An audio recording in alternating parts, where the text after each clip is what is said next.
All right. First things first, quick intro. I'm Master Lukey. If you're new to my channel, I'm a former UFC fighter.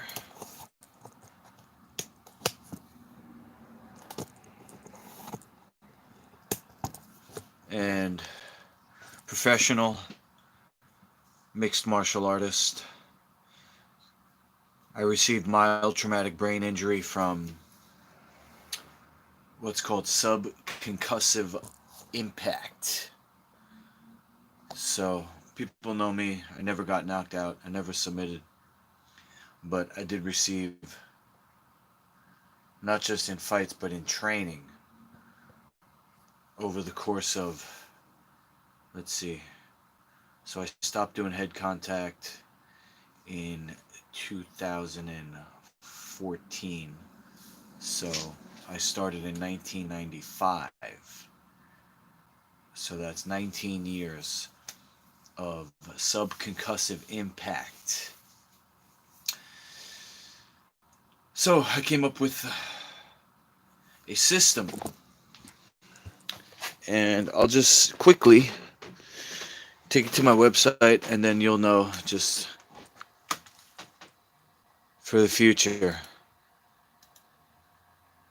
MasterLuki.com. Okay.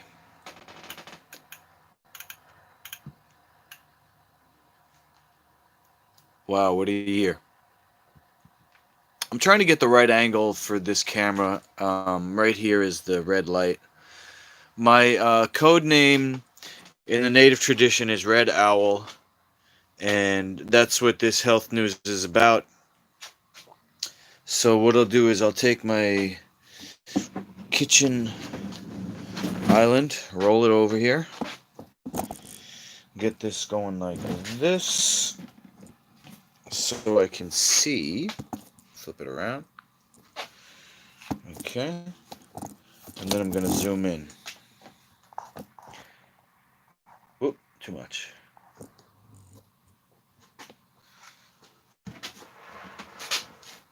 Okay, actually got to go on this side. Hey, Rick, I've got something for you. Hold on. I'm just introducing myself to anybody who's new. We're on MasterLuki.com. And if you click on where it says MMA, whoop, we have full gear, full face headgear, even though there's no head contact. And then basically from head to toe, if they make it, I wear it. I even wear a neck guard from hockey. So that's an original piece that I'm developing. And if anybody has any questions about how to do martial arts without head contact and without injury, or without purposely injuring somebody else, I could explain the rule set, the scoring system, but that's not what tonight's episode is about. Um, let's just go to the blog real quick. Since you're watching, Rick, we have. Oh, I gotta put my Instagram back up. Um,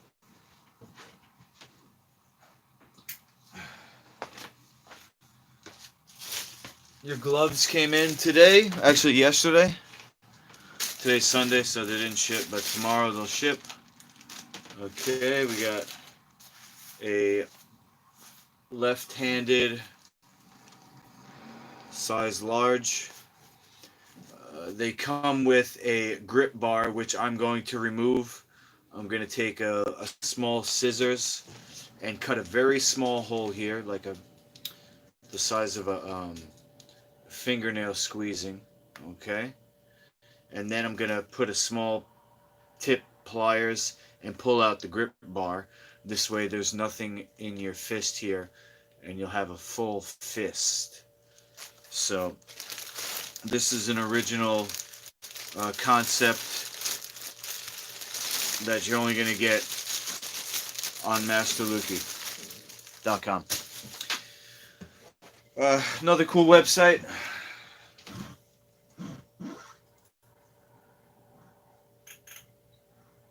Live solar videos of the sun.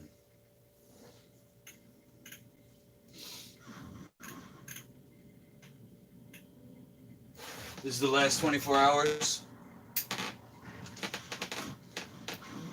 If you're interested, just get me out of the frame. Maybe we can.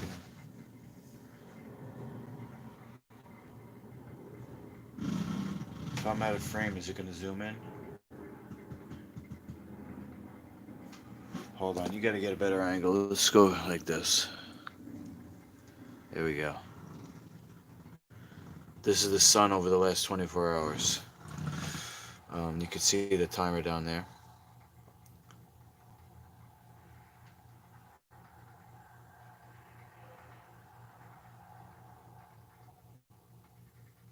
Trying to keep my camera steady for you.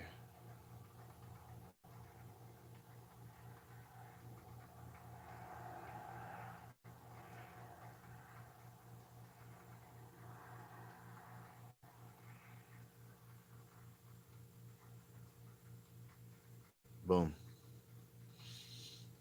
Okay. So just bring this a little more. Okay. And then we do like this. And then we do like that. Boom. Okay. So tonight's episode, I'm starting another extended fast. So the most I did lately, maybe my whole life, probably 7 days, no eating. And I'm starting a new one. So tonight's day 0. I'm gonna do a ceremony. Tomorrow will be day 1. And then I'm going to do an episode of the Red Owl News every night to update so you guys can see. A couple of things I'm hoping to do. What I'm going to do is get rid of my swollen jowls here. These are related to the salivary glands, which, because of eating, are always working. So they're like probably not inflamed too much, but it's just like if you work out a muscle, it's going to swell up because there's blood in the area. It's what they would call the pump. So my face is going to get shrunk, and then some other health,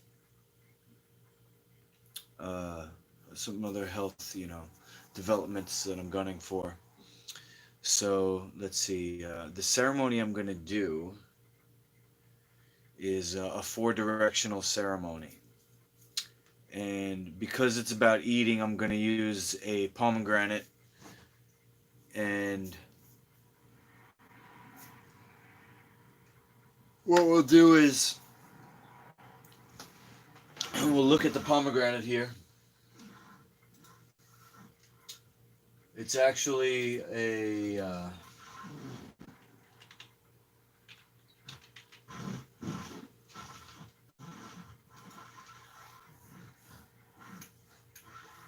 let's see, 12 health benefits, how to eat, everything you need to know. I want to look into let's check Wikipedia first.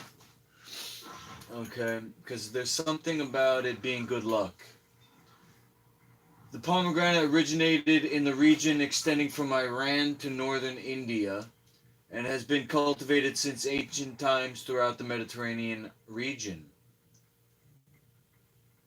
Okay, it came into California in the 1700s, and is typically in season from October to February, which is right now.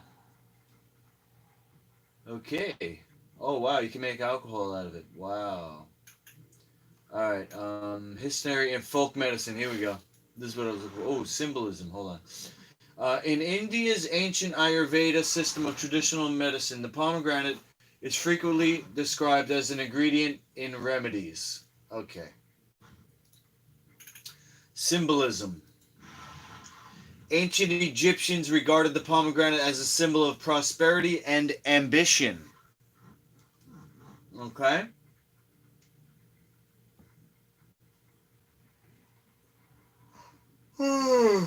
Used for treatment of tapeworm and other infections.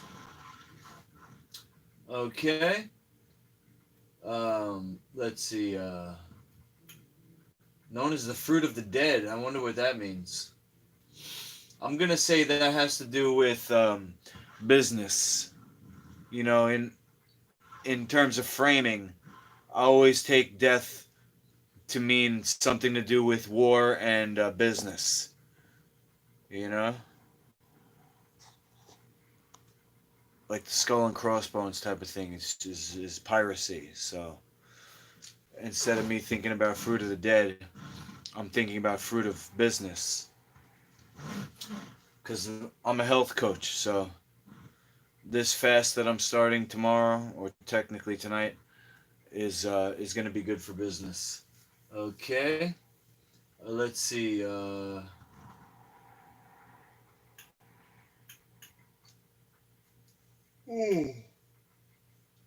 Let's move a little further up. Ancient Israel and Judaism. The pomegranate is mentioned in the Bible many times. The pomegranate was supposedly the fruit that the scouts brought to Moses to demonstrate the fertility of the promised land. Okay. Very good. Some Jewish scholars believe the pomegranate was the forbidden fruit in the Garden of Eden. Oh yeah. Well, I'm about to do something that is pretty much forbidden, which is take over. I'm taking over the system, so I guess that is forbidden. Let's see. It symbolizes fruitfulness. Okay. Pomegranates symbolize the mystical experience in the Jewish mystical tradition or Kabbalah, with the typical reference being to entering the Garden of Pomegranates. Hell yeah. I'm about to enter the Garden of Pomegranates. So, what I'm going to do now, before I do my first pomegranate, I'm going to show you. This is a native symbol that I incorporated, basically. You know, I brought it to my brand. So the pictures here is pictures of one of my fighters, and he's no longer with us. And I put him on the medicine wheel because it really upset me how things went down, and I made it part of my mission to take him with me.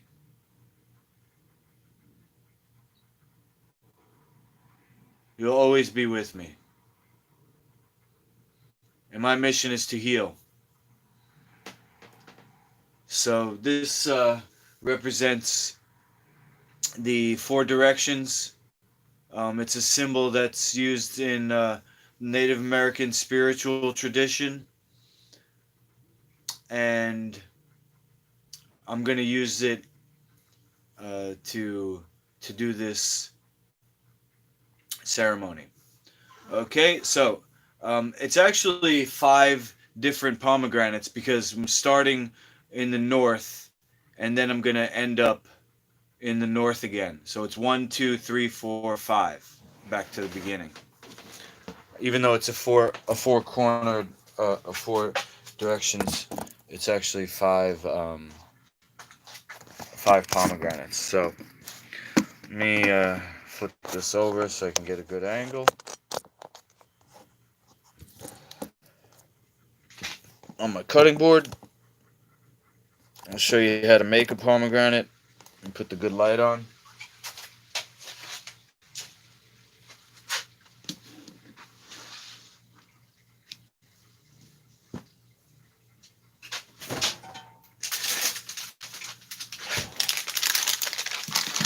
I got 6 pomegranates in here, which is great because I'll have one left over. And just in case one of these pomegranates is bad, I have a backup. Like this one, it's pretty ripe. I don't know if I want to start with that one though. Let's see.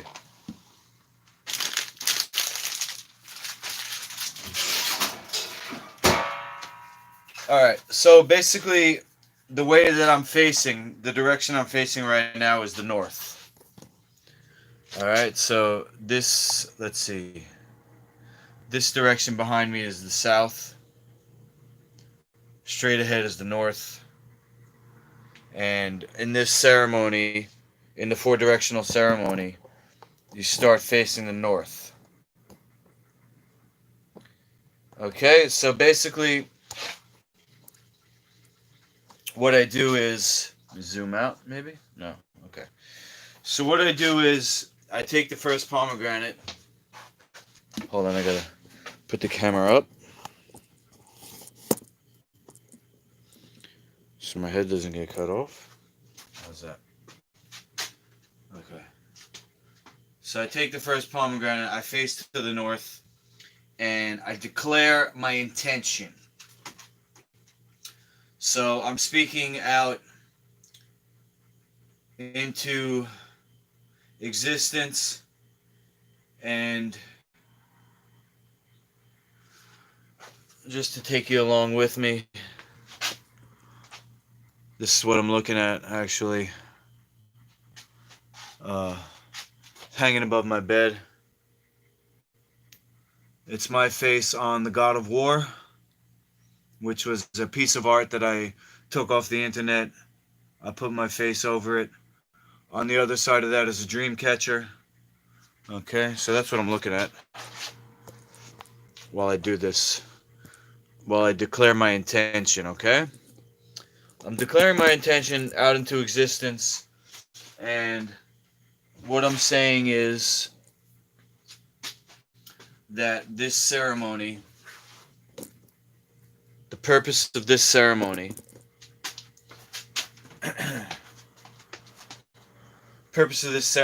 is to have a successful extended fast.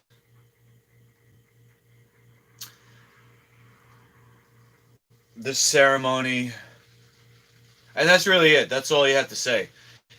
When you do the 4-directional ceremony, it doesn't have to be a lot of words, especially on the first one. It's just simply, what am I doing? I'm doing a ceremony for a successful extended fast. Where, okay, so last time I did 5 days. Before that I did 7 days. But the last time, because I see my sons every Saturday, so I've been using that as an excuse to eat when I really didn't need to. And it's holding me back. So I spoke to my kids, and they're going to be fine with me making food for them next week. I don't have to eat with them. So I'm going to do at least over 7 days. I'm thinking 14 days, and possibly, as if I feel strong, keep going to 21 days. And I know there's people that do extended fasting, and they do 21 days. So I'm definitely gonna go for 14, 10 to 14. I don't know, because I have an issue that is going on, and the 7 day fast didn't fix it. Even though it may seem like a long time, I need to do more than 7 days. So, it's not about the number, it's just a number that I'm throwing out there: 10, 14, 21, who knows. But one more time, this ceremony is for a successful extended fast. So that's the first direction to the north. And the way that I make a palm here is like this.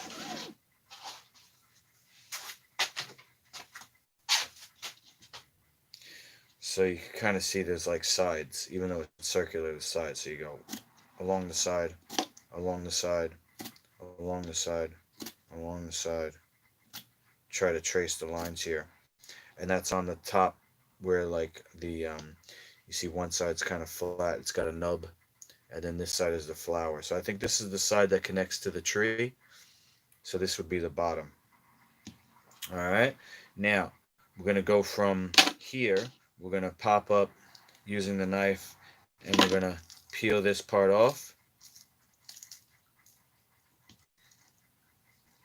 Try to follow the edge and get to that, because what you want to see is these white lines.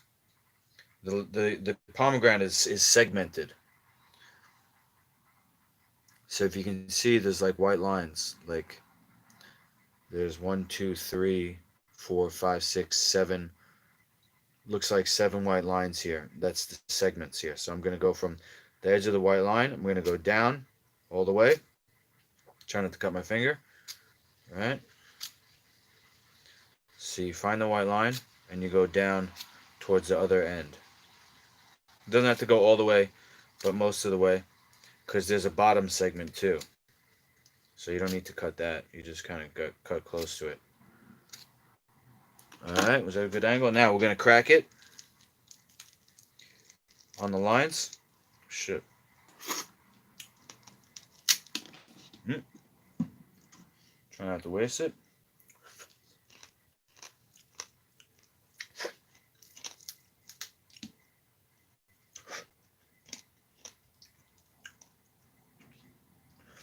Maybe I should get a plate.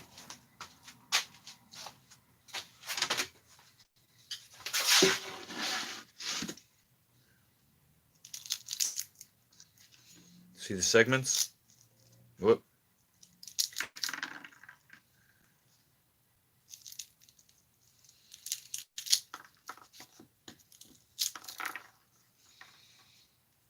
Okay. Now I'm going to come over here to my computer.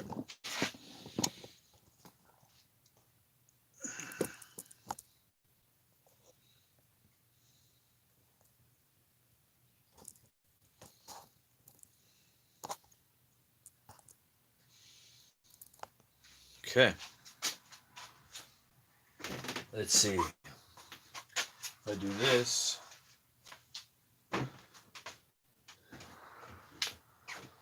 If I do this.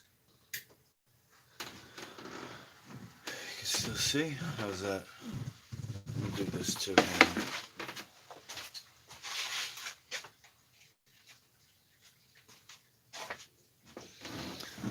What do you think? Anybody in the chat? Okay.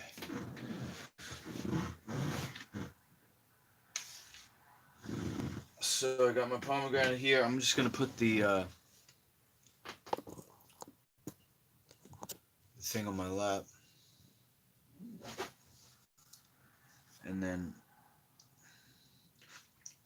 you can eat the white part.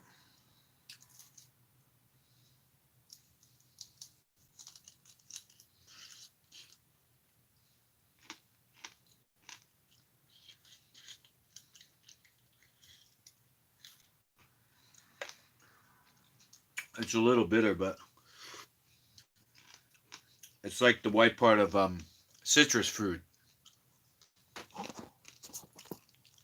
It's got bioflavonoids and elements in it that complex the nutrients. If you could imagine being a savage monkey and then just finding pomegranate and you just savagely eat it and you get some white part.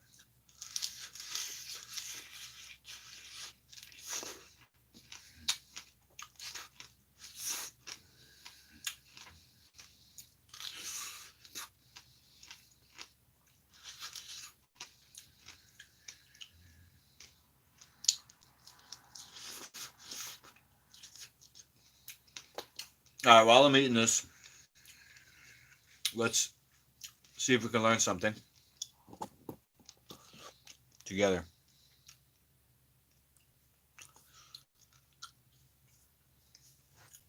Um, there's a guy I follow on YouTube. I met him. Well, I didn't meet him. I learned about him, and I had a Skype call with him and a few other people. But um, that was before he got famous. Um, he's got a YouTube channel with 33,000 subscribers. It's called Mark Christopher. And he is continuing the legacy of a guy named David Wynn Miller, who, according to himself and according to him, to Mark Christopher, they unlocked the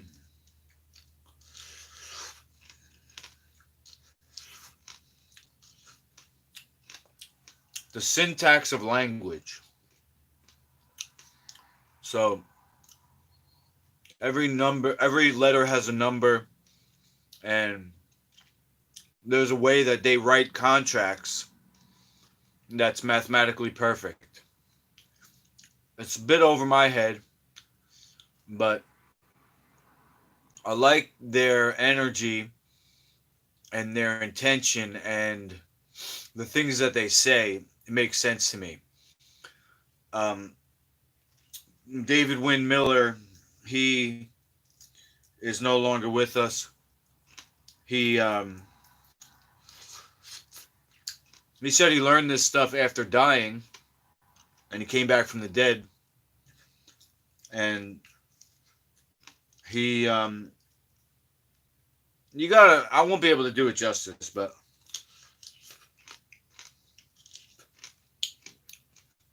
you could look up how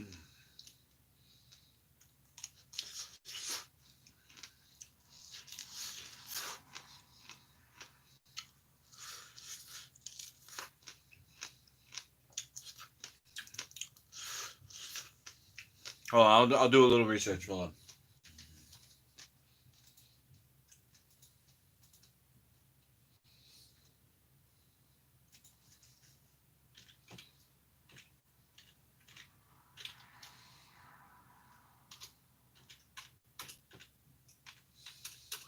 David Wynn Miller. Winn.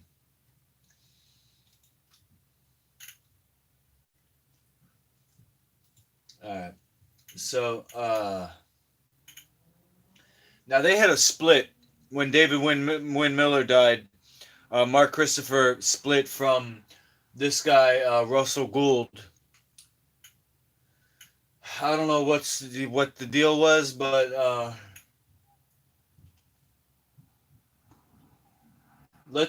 I'm just gonna pick the quickest one here. It's 4 minutes long. It says Confession of the Fraud. I don't know what it's about, but let's see.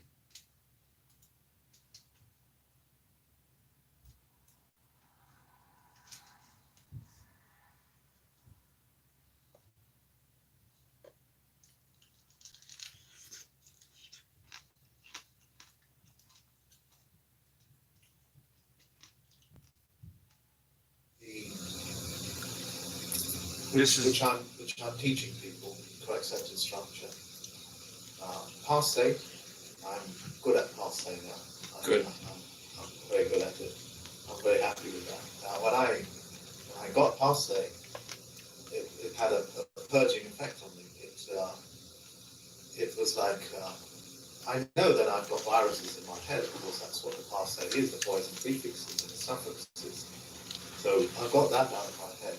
And then when I worked out the adverb fiction world, what actually constitutes an adverb, I realized that there is almost like a chain of custody moving from one point to another, just like Al Capone's bookkeeping convicted. So with the Passe, I realized that it's all right in front of my face. And the syntax, it's all right in front of my face. There's only 5 patterns in grammar. 5 patterns. I've been trying to work on those patterns so I can teach it. I haven't cracked it. I've cracked the. Oh, it's so simple. I give it to you right now. You have. You have. The first pattern is 1 2 1 2 1 2. Adverb verb adverb verb adverb verb. I've got that written down. It's just right here. I've got it written down. It's just that it's for the camera. Right? It's for your cameras. Yeah. The syntaxing that you do. Okay. I'm able to syntax the first 2 words. Okay. After that, I'm sure. You got to be able to syntax frontwards and backwards. You can start at the end of the sentence, the beginning of the sentence, the middle of the sentence. Doesn't matter where you start in the sentence. It's the same going frontwards and backwards. Now, I can't see the patterns that you're referring to, but I can see the patterns, especially on Wikipedia. Now, I can syntax Wikipedia because it is quite literally written in adverb. Yeah. I can see it. Any coherent, methodical way of me being able to see what you see with the patterns, because I can't see the patterns. I can see the adverb, but I can't see the adverb, adjective, pronoun. I can see the pronoun, adjective, and that's it. And the pronoun, adjective, and that's it. Any cloud? Pronoun, adjective. Pronoun always precedes an adverb. An adjective always precedes a pronoun. Anytime you have 2 facts together, the first one is an adjective, the second one is a pronoun. Unless it has full colons, with a hyphen underlined. Then it's a compound verb. You don't use as a compound verb. Alright, you see, it's a bit over my head. Anyway, the guy doing the questioning in the background was this guy, Mark Christopher. And let's see, we're not going to watch the whole thing. Let's see, 1, 2, 3, we're about 20 minutes into his live broadcast today. It's called All Markets, Even Gold, are about to crash. The crash is a flash in a pan, cash flow. So far, what I got up to when I was listening live earlier today was he was talking about everything being moved to digital currency and P2P banking.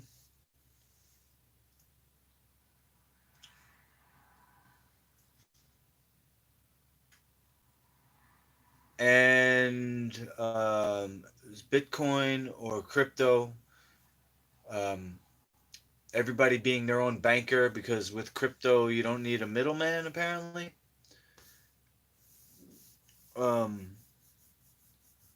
So let's see what he's talking about.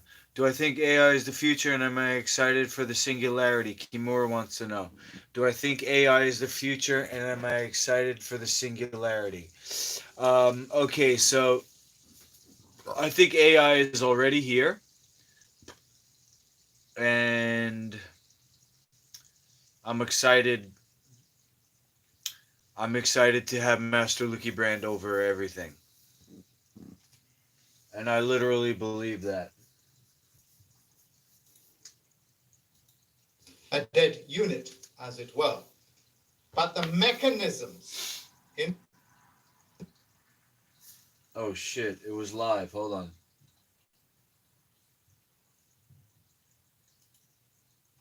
DALLY, themselves with gold, silver, and copper, will also be subject to stock market highs and stock market lows. In other words, gold, silver, and copper, which was traditionally the stable unit of currency, will now become inflationary and index based.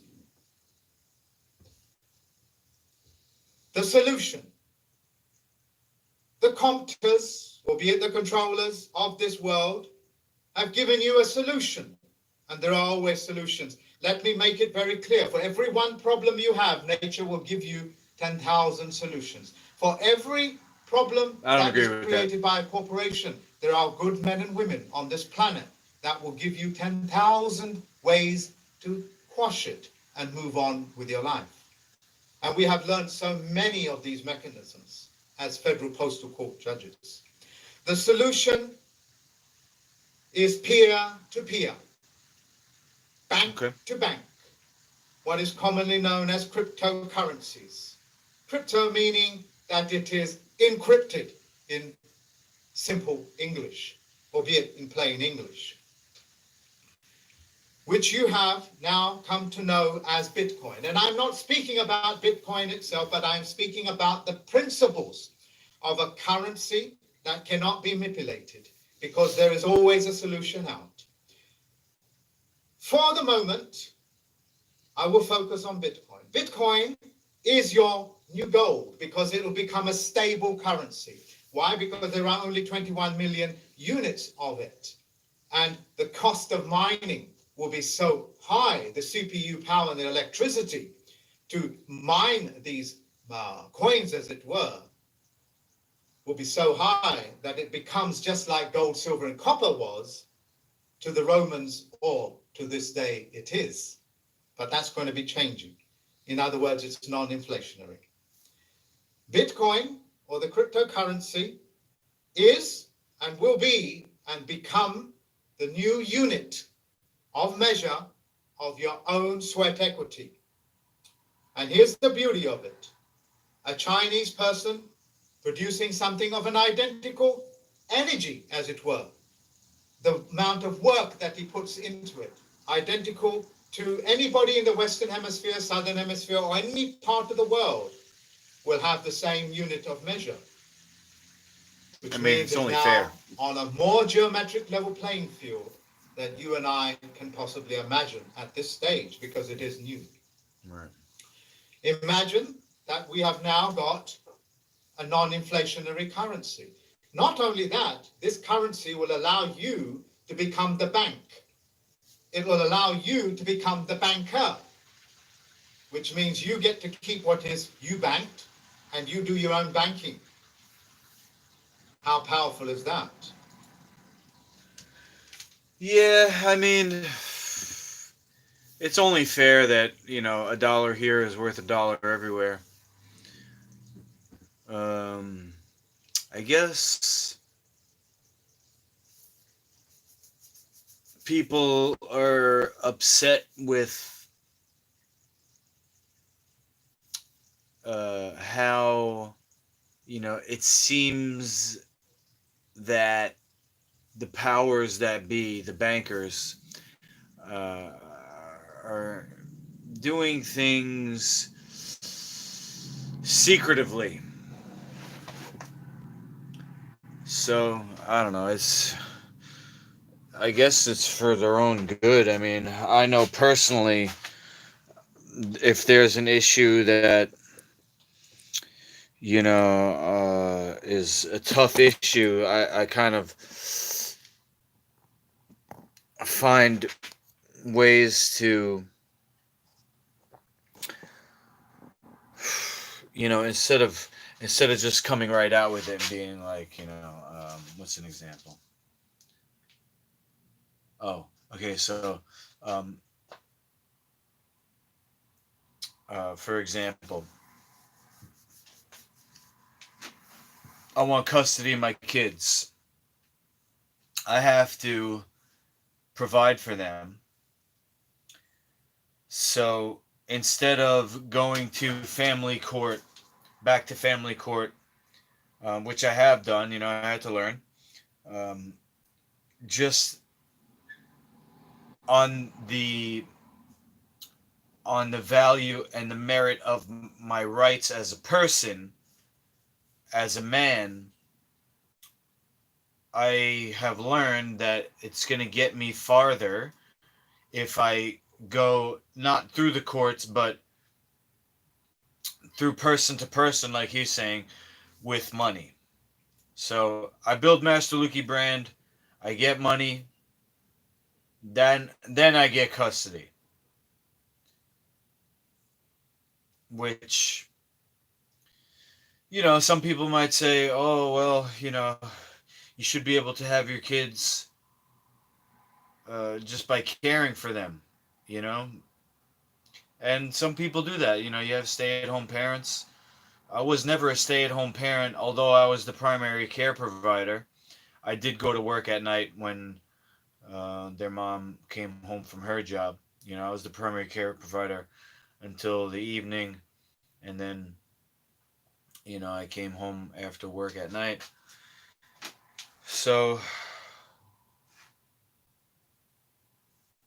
what Mark Christopher is talking about, he says the markets are going to crash. It's some people are calling it a global reset. So what it looks like from what I've been watching, you know, with this guy and others, all of the monies in the world are going to be equaled out. So whereas the dollar is high and some other currencies are low, the dollar has to drop, you know. And some people will call it an economic crash, you know, but it's secretive. Nobody's saying, oh, well, we're bringing in cryptocurrencies, so here's what we're going to do. That's my problem with it. If I did have a problem. I guess I have no problem, right? What can I say?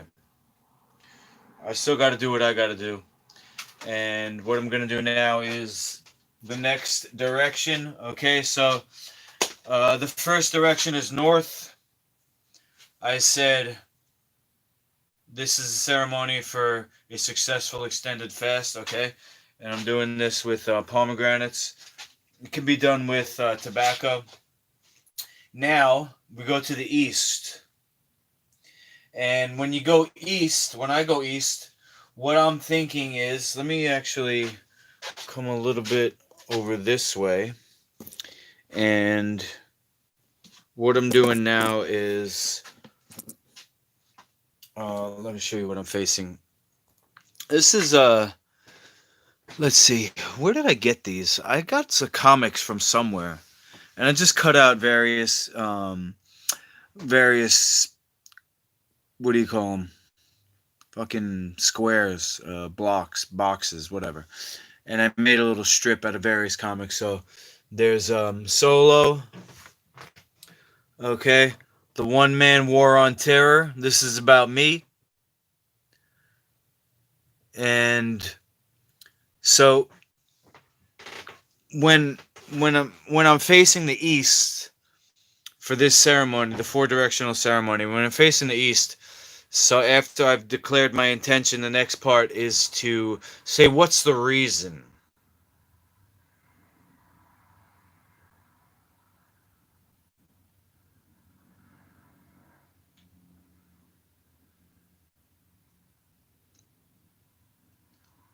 Hold on a second. Is it what's the reason? I haven't done this ceremony in a while. See, what happened was I learned this ceremony to quit smoking because I smoked weed from when I was a teenager, and when I started to do when I started to get serious about martial arts, I noticed that even though it was marijuana smoke, it was smoke, so I had to stop smoking. So I learned about um, how to do the ceremony, and damn, where's the...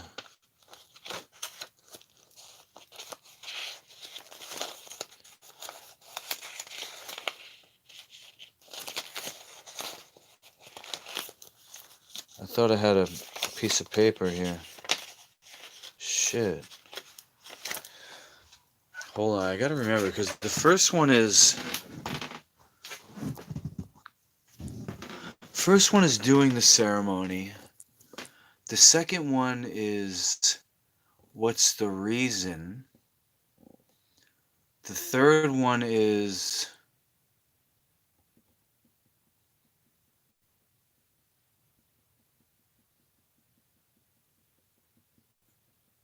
fuck. Hold on, stand by, because I have a guide that I wrote out. I just can't remember where I put it. I feel like it's under. It shouldn't be too hard to find. I have my stuff in different spots. It's probably in here. And if it's not in here, I know where it's gonna be in my binder.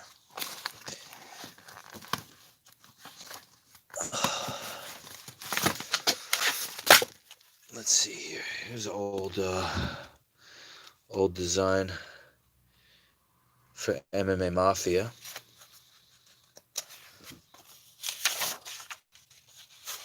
It's supposed to be like a fucked up eagle. They didn't like it. They're like, what are you trying to say? America's fucked up? I was like, nah, it's supposed to be you keep on fighting no matter what.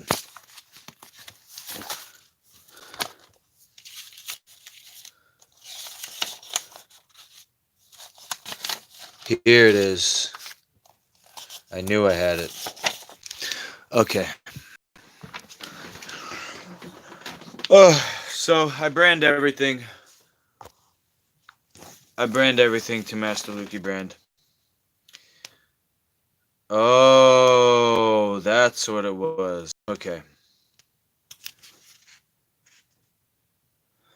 So Kimura wants to know what's the purpose of the 4-direction ceremony. It could be anything. The first part, what I'm saying here is to the north. What's your intention? So for this one, I said I'm doing an extended fast. So this ceremony is for a successful extended fast. I want to be able to go for over 7 days to like 10, 14, or 21 or more days. And it's not easy. So I'm calling out to the universe, to myself, to hear the language, to put it on YouTube for that external motivation, to stick with it when it gets tough. Okay? What's my intention? That's what it is, to be successful. And the second part is in the East. How is it possible? Like you're saying, what's the purpose? Somebody might say, well, what is the ceremony going to do? Right? Maybe that's what you meant. What's the ceremony going to do? How is this possible? So there's a couple of ways we could approach this. Some people call it the law of attraction, where you have an energy that you put out and that resonates. That energy has a resonance that kind of like echoes and that affects certain things that's in 4D or 5D or whatever. So by speaking this, now you don't have to speak it. It could be a thought that you have when you do your 4-directional ceremony. You could just think. I feel like it's more powerful to actually put the sound waves out there, and it's also resonating back into my head, so it's reinforcing that. And I'm doing it on YouTube, so I have people that are depending on me now to follow through. So that's how it's possible, How is it possible that this ceremony is going to work? That I just said. How is it possible that I can do an extended fast? Well, I've done 7 days. I wouldn't say it was easy. There was actually moments where I was just like hanging off the edge. But the idea is that zero point energy. Zero point energy is everywhere. And by completely emptying myself of material in my intestine, so I don't have to use any energy for digestion. I don't have to use any energy for elimination. I won't have any blockage or stagnation, what the Chinese would call stagnation of qi. And let's see, there's a guy on Facebook, Christopher Manley, and he does fasting, extended fasting. There's another guy, I forgot his name. He's what's called a breatharian. So neither of them are mixed martial artists. So I'm going to be having calories. I'm going to be having calories in the form of tea and honey. I do yohimbe and tribulus for my hormones. And I also have a recipe which is going to be kind of like a green shot. That's a recipe I got from Dr. Jubb for, he's calling it nitrous, but it's basically an energy, it's supplying me with micronutrients for extended energy output. I don't do any breath work, Kimura. What I do is sprinting and high intensity interval training to get my breath up. You know, everything I do is sports specific. I don't do yoga, I don't do meditation, I don't do breath work, I don't do cold showers. What I do is very sports specific. I only have a certain amount of energy in the day. I only have a certain amount of attention span for during the day. I don't want to be under anybody else's system. I don't care who Wim Hof is. I don't care who any yogi is, any meditation master. Okay, I'm Master Luki. I'm here to fight. I'm here to fight everybody, and that's all I care about. Okay, I'm like Miyamoto Musashi. Do I think proper breathing and oxygen is important for maximal energy and well-being? I think fighting and training for fighting is going to make me a better fighter. So that's like saying, do you think weightlifting is good for fighting? Yeah, as a supplement, but it's not going to take the place of actual fighting. Okay? And bodybuilding type of exercises is not necessarily sports specific. Yeah. So, you know then that Miyamoto Musashi didn't train under anybody. He got all his technique from actually fighting. So no, I don't do breath work, bro. I do a lot of sprinting though, and I do a lot of high intensity, and I do a lot of heavy breathing. And my endurance is on point. My stamina is on point. I ain't getting tired.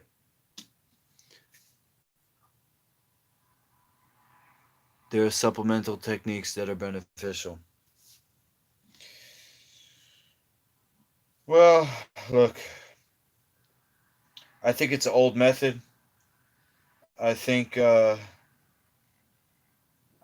these traditional martial arts are better than nothing.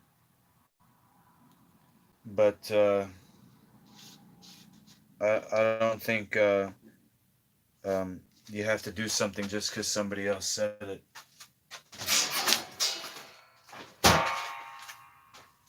Bruce Lee taught me that.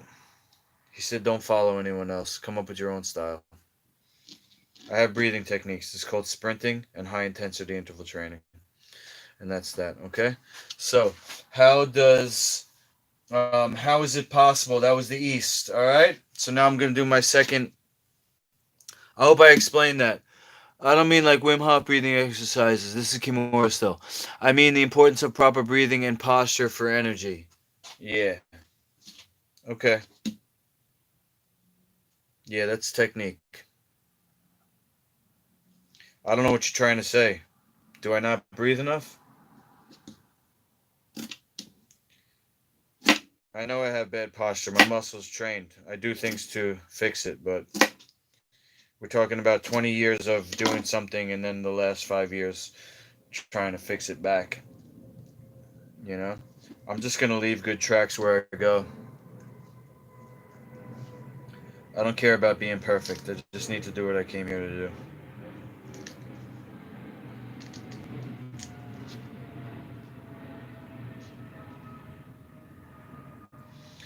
So, I hope I explained the how is it possible part. How is it possible that the ceremony works through the law of attraction? That's physics. And then how is it possible to go a long period of time without food? Hold on, let me empty out this plate.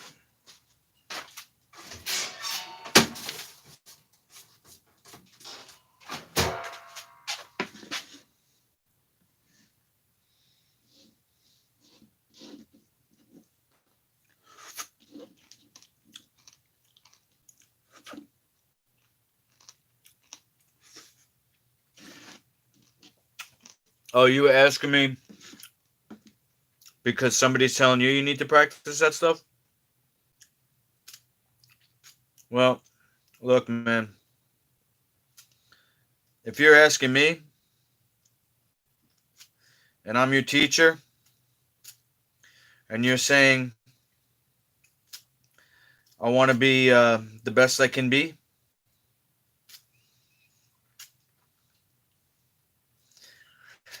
I can only teach you what I know. What I know is fighting and health food and cleansing. That's part of the food. It's a type of nutrition. Rest. Rest is nutrition.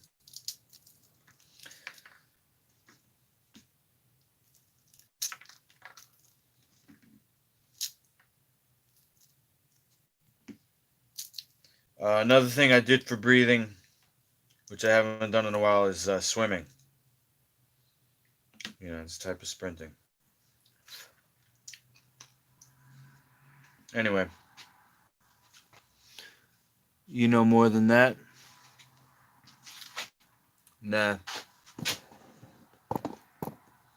I keep it simple. A lot of people know a lot of things, you know? I'm trying to specialize. We only have a certain amount of time on this earth. I'm not trying to be a jack of all trades, master of none. I'm trying to be the master. What's important to me? Fighting. And then by being a good fighter, that will prove that the nutrition is on point. So I have to fight against. Oh fuck! Did I just do something? I have to fight against guys who are eating meat and doing steroids. So where's the proof that my system is better? I have to at least be able to be competitive with that.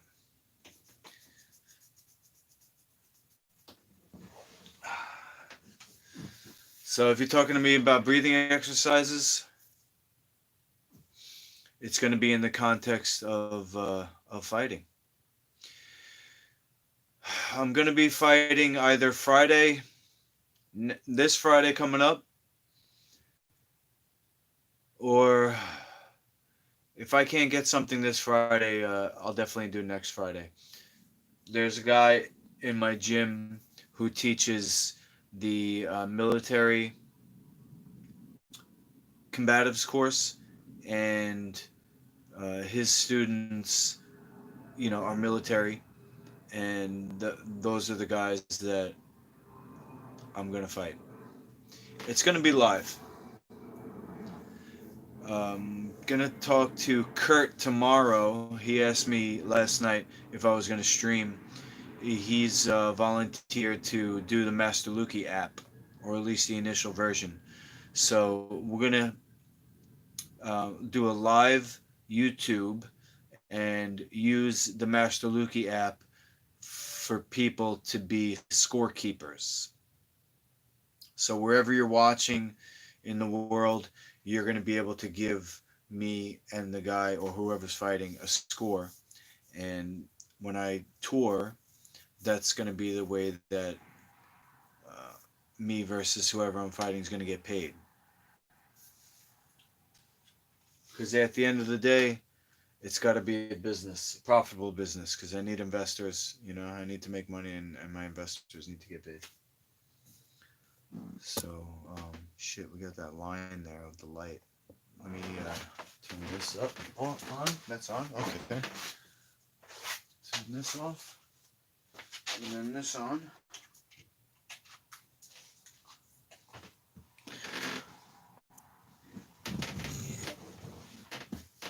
Okay. So the work that you would have done 2,000 years ago and the work that you will do today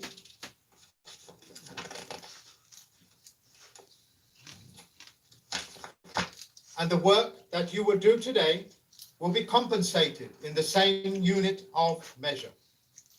This is why Bitcoin will become the new gold, the new silver, the new copper.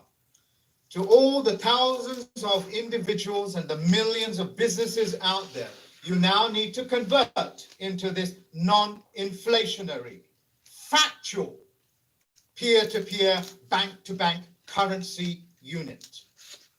This is what I'm doing to bypass the middleman who sucks the life out of everything. Oh, shit. The consequences of this is that every man and woman are their own trading platform, Bet. are their own performing their own banking duties, bank-to-bank transactions, making you the banker free to trade in any part of the world. Hell yeah. So any transaction no longer becomes somebody else's liability, which was and is the curse of the middleman. Because if I bought something in China 6 months ago, when China banks that money, it may have devalued, which means it's now become their liability. This ability to manipulate the currencies will now become null and void for those people that partake and understand this wonderful principle of the cryptocurrencies. And I'm not referring to the passe of crypto, which just simply means it's in a crypt, a dead unit, as it were. But the mechanisms in place are true. I want to remind you again, ladies and gentlemen, when the furlough is over, you really do not want to become a statistic, as so many millions of people were in 2008. I now will pass over, so I beg your pardon, that's not the quite right way of saying it. The furlough's over? Bro, I hope so. I will now pass this Federal Postal Court station over to Foucault Shako. So Foucault Shako will give you a translation in French as well as in Congolese. Thank you very much. Damn. Thank I you, ain't man. about to watch that. Thank you. So, Come on now. my name is Fulcolom Shako, and I'm the Federal Postal Court.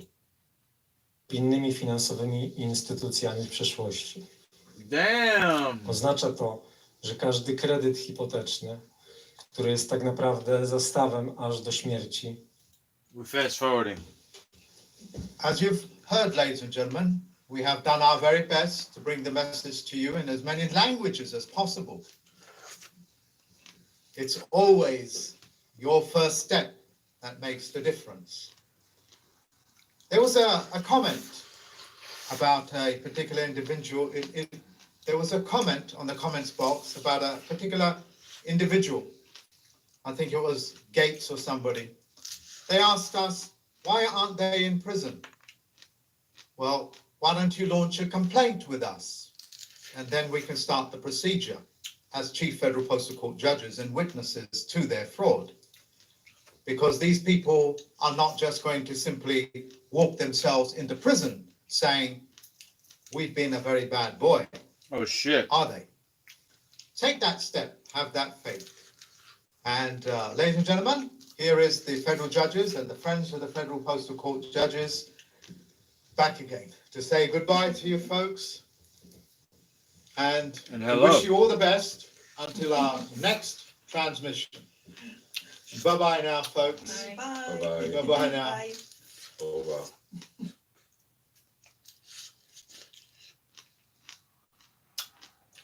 Damn, bro.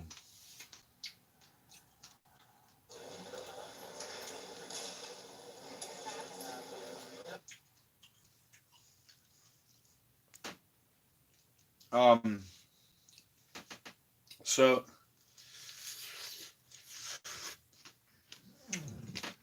I think in the beginning of the video,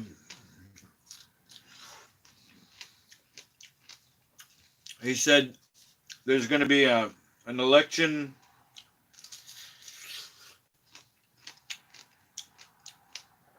controversy or whatever.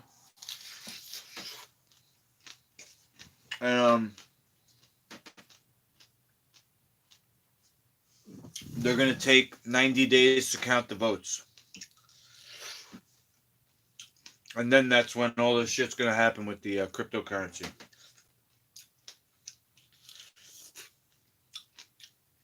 So I guess some shit's going to go down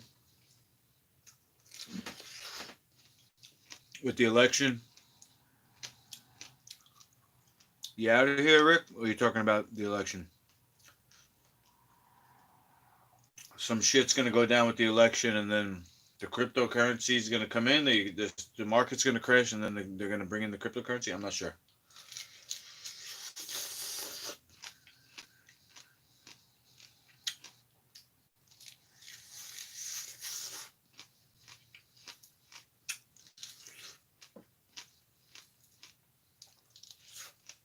All right. Damn, bro.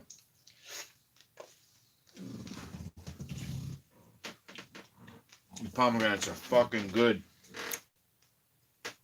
Holy. It was funny, they were saying buy two gates and then actually, yeah? Rick says they're saying bye to Bill Gates and them. Bro, I hope so, because this shit is getting ridiculous with the vaccine and shit.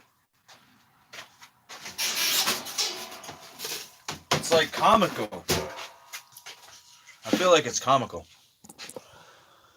Okay. Next direction, we're going to put the camera this way. So, we did north. What's your intention? East, how's it possible? South, what's the reason? Alright, so why am I doing fasting? There's a couple of reasons.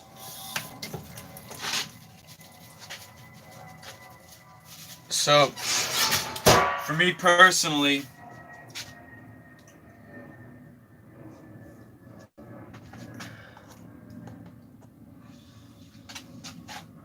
okay, my colon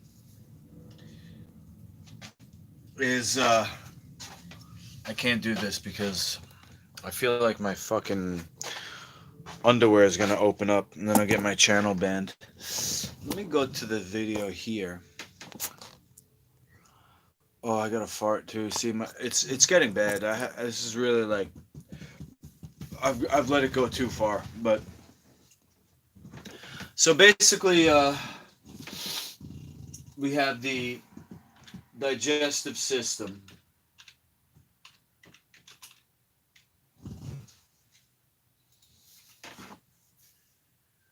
This one looks pretty good.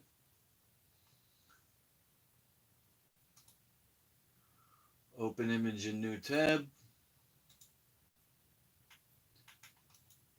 Okay. How's that?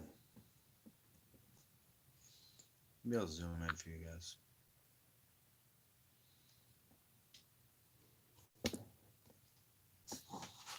take my head out of the picture for now.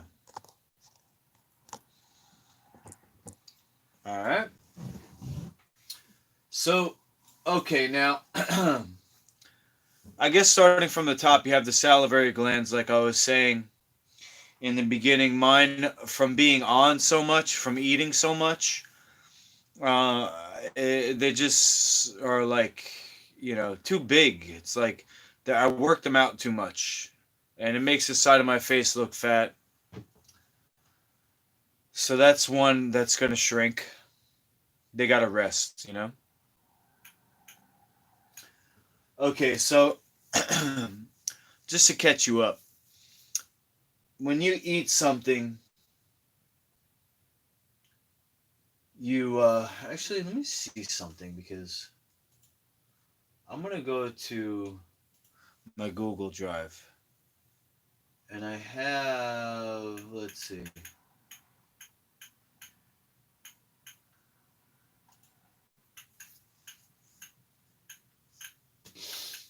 I do. Okay.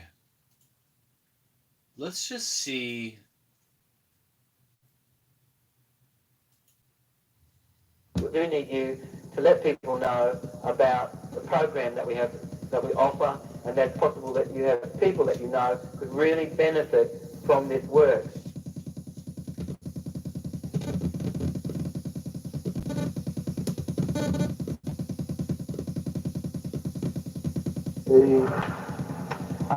We have such an amazing topic tonight. It's possible for me to explain in really simple terms what cancer is today. So for the people listening to this tape and the people here tonight, it's possible for us to cover a couple of things. First of all, what is the origin of cancer, and that it's not genetic. What is it and how does it get going, sort of thing. Very simple, actually. Okay. Oh my God. Where's my head? So I'm gonna fast forward because that's probably about 40 minutes. I'm not gonna listen to the whole thing, but I can send you the link if you want. I'm also gonna put a video behind it and put that up on YouTube. That's called Origins of Cancer. I'm gonna listen to a small segment in a second, but basically, the issue that I have has to do with this. The issue that I have with my intestine. Anyway, let me fast forward a little bit.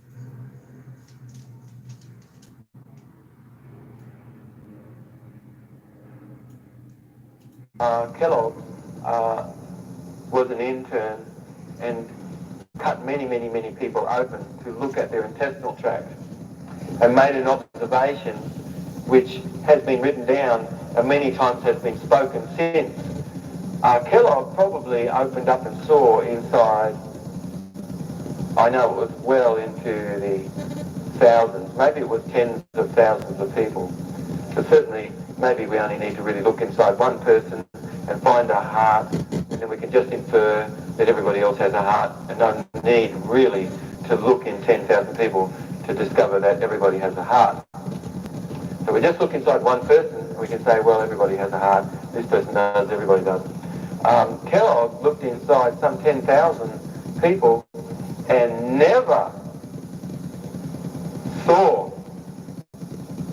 in all this person's professional career, never saw a healthy colon.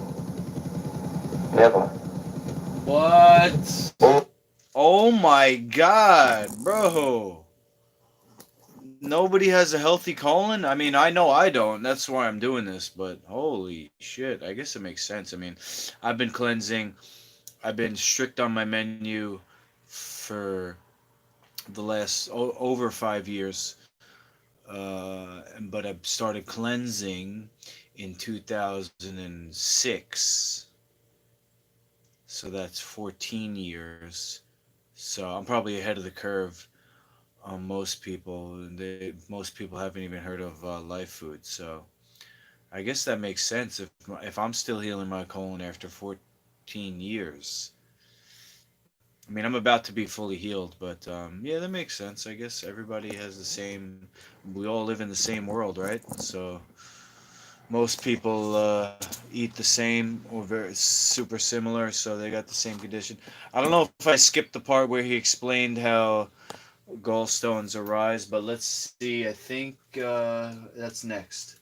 All the colons that Kellogg ever looked at, every single one of them was distended, had some sort of spastic sort of a situation, Yep. and most every colon ever had debris within it. Yep. So if we could just talk a little bit about how could cancer have arisen of the colon. First, we start out by saying that cancer is a mold. So initially what happens is, if you put ketchup behind the back of your ear, you know, it's a fairly innocuous seeming sort of a substance that you can just about buy in every shop, and then it's put on most everything, ketchup. So we just use ketchup as an example because people are eating all kinds of things like ketchup. But let's take some ketchup, let's put it behind the back of the ear. That's a good spot, really. Way more sensitive than your intestinal tract, by the way. Way more sensitive, you know. Put it behind the back of the intestinal tract is way more sensitive than behind the back of the ear. So we take the ketchup, we put the ketchup behind the back of the ear, we put a little patch of it there, and just to see kind of how you're going to do with this. How does the skin do with this? The skin behind the back of the ear is not as sensitive as your intestinal tract. So if it is sensitive, then that's going to be evidence for sure that stuff's going to happen in your intestinal tract if you put that substance on your intestinal tract. So we put ketchup behind the back of the ear. 24 hours later, you peel that patch off, you'll be shocked to discover what you find under the patch. The skin has really, not just a little bit, but really been irritated by that ketchup. Ketchup is not really meant to be in the body, and ketchup is not really meant to be on the body. But it just goes to show you, if you did have a little ketchup and you just put it on the outside of the skin, which is not a semi-permeable membrane at all like the intestinal tract is, but that skin really reacts to ketchup. Ketchup, all sauces that people eat are really like tars and resins. So let's just imagine now, because cancer really is caused because of toxicity initially. So what happens first of all is ketchup just lodges itself in the intestinal tract, and let's just say that there was a laminated bit of debris that was stuck there from feces. If you have to use paper after you've defecated, that's evidence of a stickiness of food having left fecal matter behind in the intestinal tract. And in most people, if you have any expanded girth at all, you know, that's taken up by debris inside the intestinal tract. Any expansion of the girth at all is taken up by debris inside the intestinal tract. So we get a laminated layer of debris, which sort of is a false lining, Biofilm. lining the intestinal tract in places. Let's say you eat ketchup. Ketchup gets a little bit behind that, gets lodged between the intestinal wall and this false lining. You've got a little bit of ketchup there. 6 days pass by and the intestinal tract starts to balloon just a tiny bit to pull away from that spot, to try to create a bit more room to clear that away. So it puckers just a tiny little bit to pull itself away from that spot, and the laminated debris is there. Food now, which lots of stuff that people are eating would ordinarily never be able to get behind a false lining, would never cause a false lining. But let's just say you've got a bit of a false lining there, and you ate food like ketchup, or let's say French fries. Ketchup and French fries, or let's say a bagel. So now we have a paste, and that substance comes in, lodges behind that false lining a little bit, causes the intestinal tract to pucker just a tiny little bit more. Now we have a little pocket of debris. So now, because of hypoglycemia, ravenous eating, eating too much, eating wrong combination of food. We don't really have our proper intestinal hydrochloric acid of the upper stomach. Parasites are able to get into the intestinal tract, and they love little pockets. They love little pockets like this. They are just looking for a little pocket. So now, if the kitchen sink is kept clean, it doesn't matter about flies. You never will have maggots. Flies are not the cause of maggots. What is the cause of maggots? If flies are not the cause of maggots, what are the cause of maggots? Yes, a dirty kitchen sink. I don't know if this is the video that I was thinking You of. Hold keep on. the kitchen sink clean and you've got flies, that's not going to equal maggots.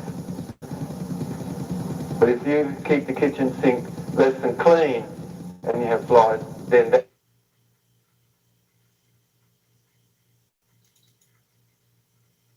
Oh fuck! Did I ruin it? Come on.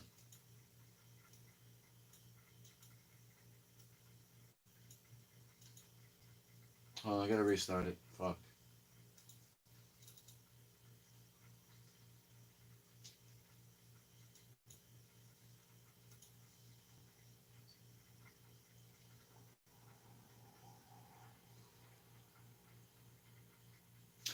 I thought he was gonna talk about how bile stones form. Let me just see.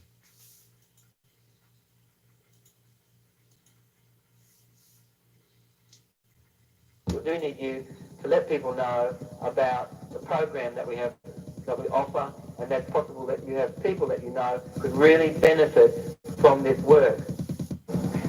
Things, mycotoxins into our body, Here we go. and Here we that go. our body has not have noticed that that's happened, and at night, what if this? Now, any injury to that mass, so for instance in the mass in the body,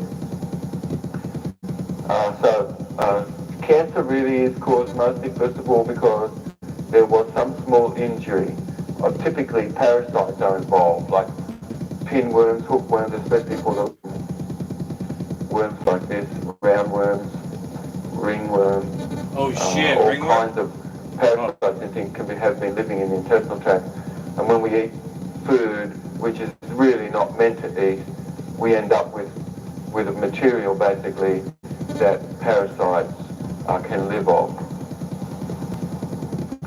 So this always occurs first, and you might not have noticed that that's happened, and eventually something happens where you've got a bit of an obstruction or something, you go to the doctor and they discover, lo and behold, you have a major condition. How now? Before they may have discovered. All right. Look, if you want that whole audio, you're gonna have to wait. I'll put it up with a video background on YouTube, and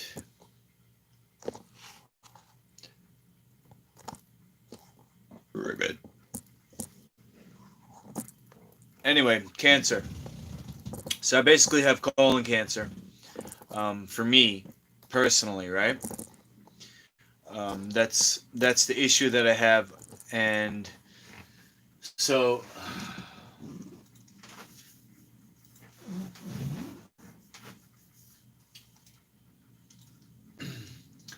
when we do Job's program of cleansing to heal cancer, right? We're gonna start with the food that's got to be life food. So we're starting from the top. Life food certified, okay? So after the stomach, you have the liver. And the liver empties into the gallbladder. And then when you eat, the gallbladder empties into the bottom of the stomach where it turns into the small intestine. So that's the second part of cleansing, which is flushing the liver. Now, this is where I got my issue down here, because I did that. I flushed the liver all the way out. And now at the bottom of the colon, so what you have is the bottom left side of the stomach, bottom left quadrant. And I noticed this, over a period of time that it was affected. I notice now that I know what the reason is. I noticed through my whole life I had injuries to my left hip, left knee, left ankle. It's all connected. But recently I went to do a butterfly sweep, and that's a move that I was using the left leg, and I ended up pulling a muscle which is directly under this part of my colon here. And I couldn't really walk right for a week or two. So if I can't walk, I can't fight. And it became basically a last resort. That I've been cleansing since, like I said, 2006. And this just so happens to be the next stage of my cleansing. Everything is just synchronous. Like Rick said, I got this injury to my inner hip, and it just forced me to do what I'm doing anyway. It just was reinforcement, So that's for me personally. I'm healing myself now. This issue here, which is a congestion, it's like tumors. It's the tissue itself is instead of being red and filled with blood, it's kind of pale, and it's like dying, just because over 40 years now, it never was rested, and it's always been used. And the scarring, just imagine. You could use your imagination if you want, but it's not good. It's not good at all. But I do believe, like I was saying to Kimura, I'm here for a reason. Even if I'm the walking wounded, I'm still gonna fight on. And going without food is the least I could do to help other people. So let's look at this real quick.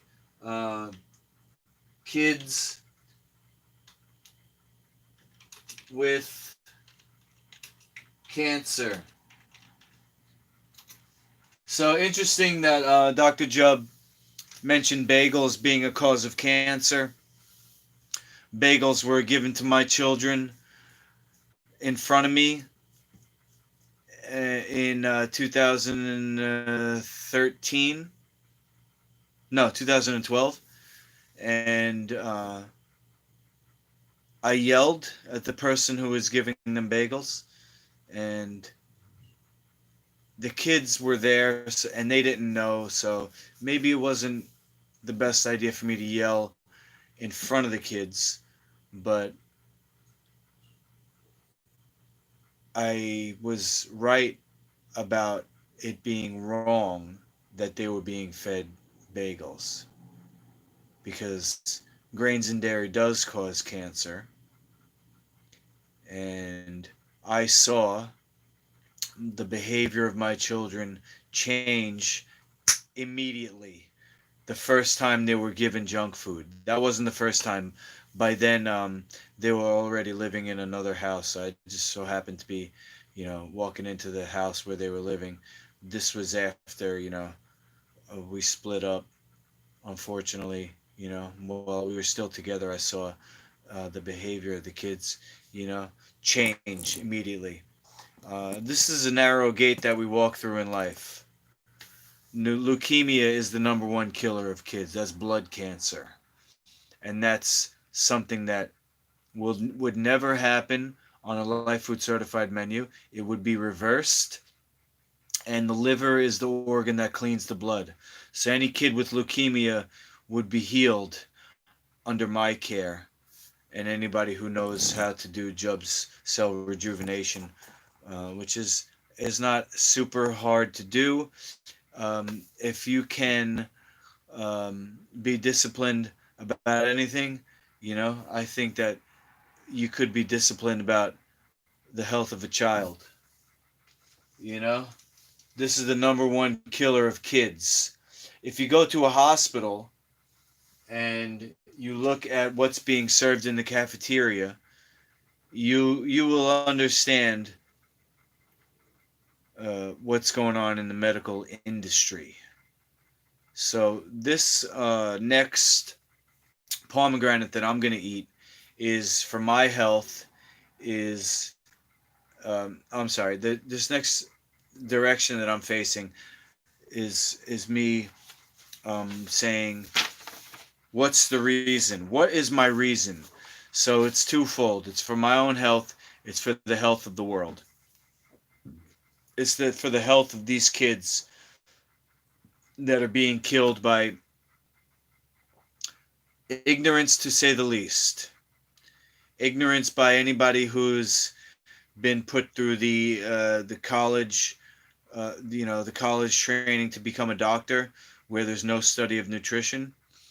The people that are producing ketchup, like we saw, the people that are working for ketchup companies, the companies that are producing, the people that are the CEOs and stuff of the ketchup companies, the banks that give the money to the ketchup companies, any politician who's on drugs themselves and they think that vaccine's gonna help people.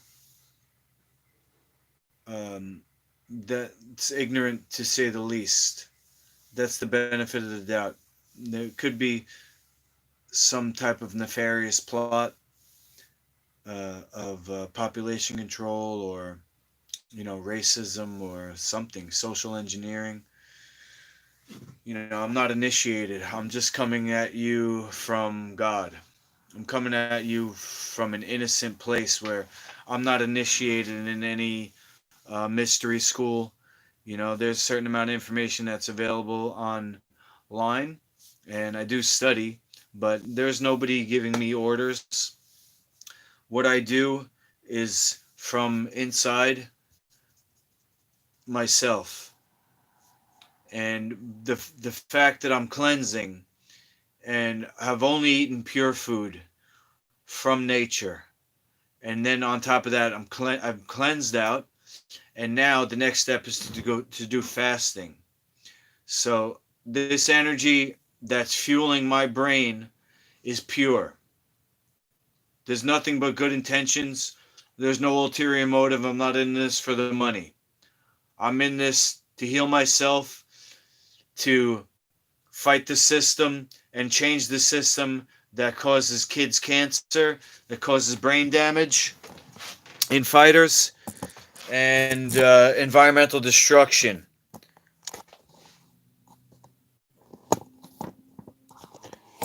And that's from the agriculture, the commercial agriculture of the things that simultaneously is killing kids, adults, kids, and the planet. Hold on, my camera's slipping out. Let me just tighten this part here.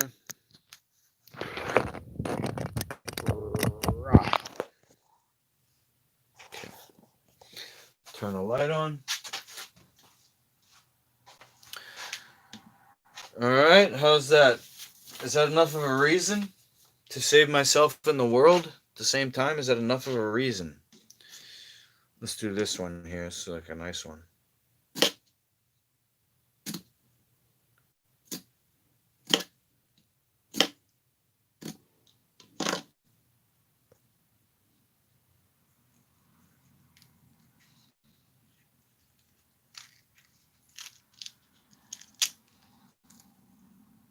You know, my kids as well, my own kids.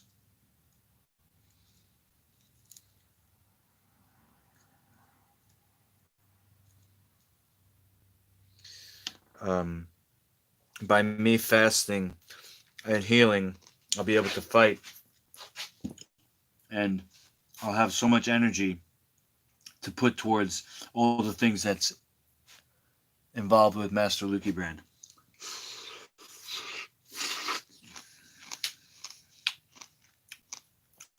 There's things I have to do, like design, film design. There's a book I'm writing, and ultimately make that money um, by developing my brand and getting investors. They're going to want to see an ROI, you know?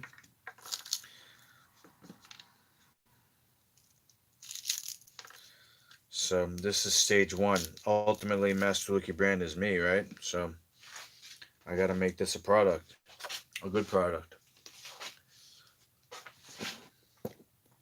Let's see. Is there more that we can watch about healing cancer? Let's see.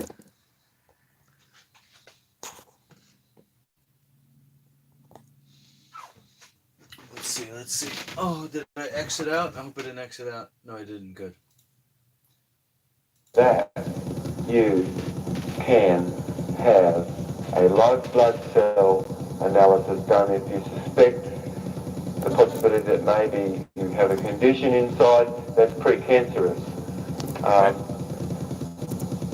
Then you can, we could have a look at your blood, and if we find any acid from using sugar in the presence of oxygen and producing adenosine triphosphate, which is any energy molecule, through metabolism, it can switch and get adenosine triphosphate, which is the energy molecule, through a process called fermentation. So where somebody has done foods which ended up with acid, fast cell wall deficient bacteria in the body, when someone left and kept their liver pores, which helps break down mold and fungus and yeast, the body cells slowly less than keep their ability to produce energy in the presence of oxygen, but slowly switch to produce energy in a form which oxygen is not as necessary. And this is called what? Cancer. It's called fermentation. So cancer is fermentation. What is mold? A ferment. What is fungus? A ferment. What is yeast? A ferment. So as you could say, the tissue of the body ends up breaking down into ferments. Oh, okay, that's a good question. So we've just been asked, what's the difference between mold, fungus, and yeast? Let's just say something very simple right now, because most people have no idea. They have no idea. So let's just say what it is. First of all, spores really are colloids of life that have aggregated together and rob the freshness from your body, and that creates cancer. Hope? Yeah? Went to a pleomorphic conference in Ashland, Oregon, and so these top cancer researchers were there, and it was obvious to me, to everybody, that the pleomorphism arises because of the bioterrain and something is okay. So the terrain is which are the conditions in which give rise to. And that mold grows in colonies. And when mold grows in colonies, what's it called? Fungus. That's what a fungus is. And a fungus culminates in its most advanced form in this pleomorphic cycle as a yeast. So you could say this is like a life cycle, you know, starting out as a colloid of life, ending up as a life colloid, ending up as a spore, ending up as a double spore, ending up as a bacteria, ending up as a mold, ending up as a fungus, ending up as a yeast. This is a life cycle of colloids of life that live in symbiotic relationship within us, and as our terrain is excellent, these organisms live in symbiotic relationship with us, and as our terrain would have become compromised, these organisms abandon their role in supporting us and they turn to their own survival. And they can be producing substances which can have caused the body to have become more fermented as well. Okay. So basically, you could say that parasites, you could say that mold and fungus and yeast, you could say that a body terrain lesson being kept clean. You could say debaucherous sort of living, where people are, with gluttony are consuming more than maybe what they should, and certainly having gone to bed with a tummy less than empty. Oh shit. Perhaps this is somebody who snores and that breathes off all their carbon, so there's no oxygenation of the blood because there's no carbon in the body. All sorts of things can have occurred where a person can have less than kept their oxygen transportation ability. And then once that happens, then the person has to breathe. That can equal a condition of cancer. Okay, we've got two other components to this today. We'd like to talk a little bit about prevention. And we'd like to talk a little bit about what can we do if somebody has that condition, what can one do to have turned that around? And what have people done to have turned things like that around?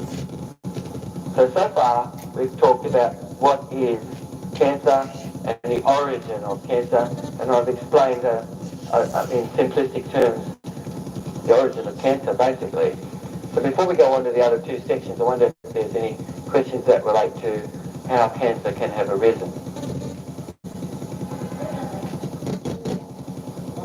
Okay, leukemia, you really could say that wherever the body can sense that something is amiss, it wants to deal with that. So leukemia really is because of debris in the body, and red blood cells de-differentiating from a red blood cell into and re-differentiating into a white blood cell. That's how you get white blood cells. They were originally red blood cells. So when we have debris in the body, the red blood cell transmutates itself into a white blood cell to help clear away the debris. When somebody has leukemia, it is just simply that the person has a lot of debris in their body, and it's a defensive mechanism to help clear things up. So children can often have got that mostly because of dairy products. I don't think there's really any epidemiological research that shows anyone, I think, who has ended up with leukemia who hasn't had milk products. Yes.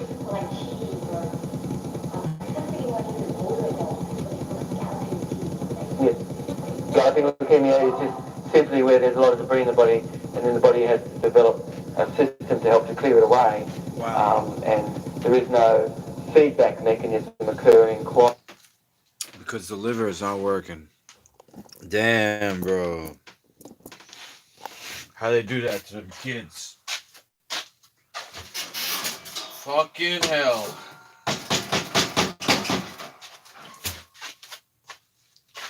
All right, two more directions. We got the we did the south. What's the reason? Now I go to the west and I say, how does it feel? So you basically, I put myself in that situation that I've done the extended fast. I feel so light. My energy is sustaining me. I feel strong, and I'm fighting to the best of my ability. There's nothing holding me back. I'm not tired from eating, you know. Jeez. My energy is calm, so I'm not getting triggered by anybody or anything when I'm fighting. If I get hit with something, I'm able to stay focused and not get distracted by the hit. So I'm going to actually be a better fighter. I'm going to be a calmer fighter, but I'll be able to also turn it on and kick in when I need to kick it in and to go for it. That'll be easy for me because I'll be like a lightning bolt. I'm just pure energy. Um, it feels. I mean, how else can I explain that feeling? Uh, by having all my energy available, I'll be able to be my best self and apply myself to these other areas, which all comes off of Master Luki's League of Champions. So my line of health food that a kid with leukemia can go on and be healed. You know, how is that line of health food going to come out? It's going to come out by me being successful with the League of Champions. This is the way I see things. All my success depends on me touring with the League of Champions and going viral with the League of Champions and getting investors with the League of Champions. Then whether or not they want to give me money for my food brand, I can take the money that I made with the League of Champions and put that into the food. Imagine Power Rangers cereal, but healthy. You know, I think of the holy new age that's been spoken of in prophecy, you know, that we're in the dark times now. I mean, they're talking about forcibly vaccinating people. You have junk food marketed to kids. You know, there's cereal with milk and Adderall and, you know, antibiotics and candy and soda and burgers and pizza and, you know, kids just being harmed. And that makes me mad. Makes me really mad and motivates me to fight. Because my mission is my way to fight against that. So how does that feel to me? To be a general, to be a legendary warrior on a metaphysical plane where I will be fighting against people, but that fight is part of a bigger fight. And I'm really honored to be chosen for this role. To fight for the children. To fight for the future. The planet, because the crops that are grown now that are the ones that kill kids, they're also harmful to the planet. And the crops that I use in my recipes are regenerative to the ecosystem. The opposite of what's currently being done. And I think of all the people who are profiting off of harm. And I can't wait to fight you.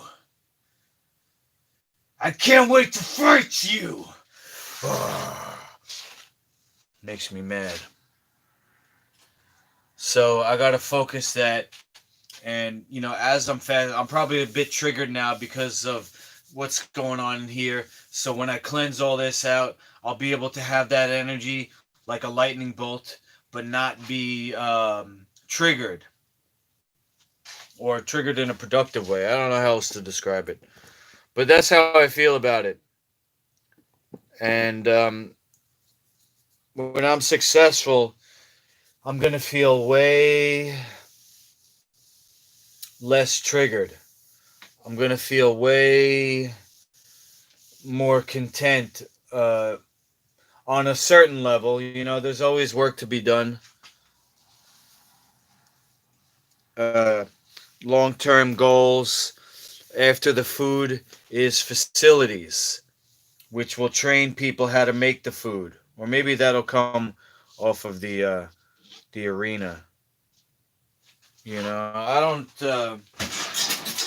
know exactly how things are going to go down. I just know what the ultimate goal is, and I know the next step. The next step is to tour let's go with the big one.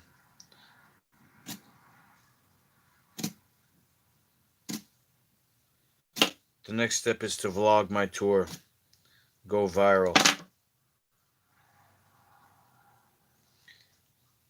And when I'm on the road, if I'm fasting or if I'm used to not eating, I won't have to worry about where I'm getting my next meal. All my money goes to the brand, to the tour.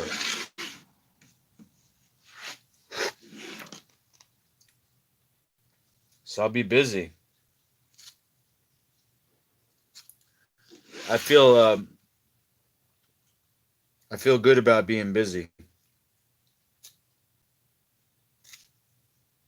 I feel like the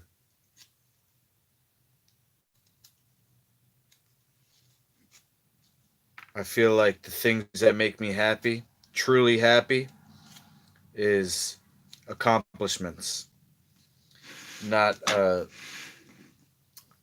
being a slave to my senses,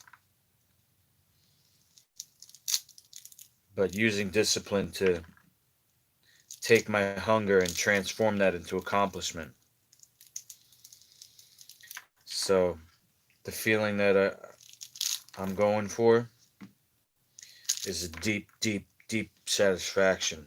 That's greater than what I, a physical pleasure like eating isn't going to be as satisfying as what I'm going to get from being successful. Oh, it's amazing how something as simple as not eating could be so key. But if you think about it, that nutrition really is everything.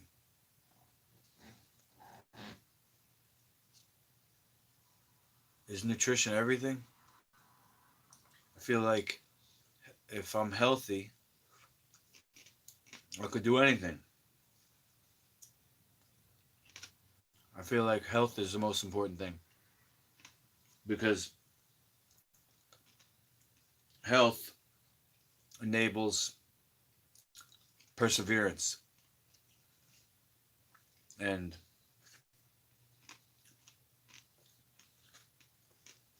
it doesn't matter what happens after that. Because no matter what, perseverance will allow me to keep on going. What do you say? Should we hear more about cancer or should we move on?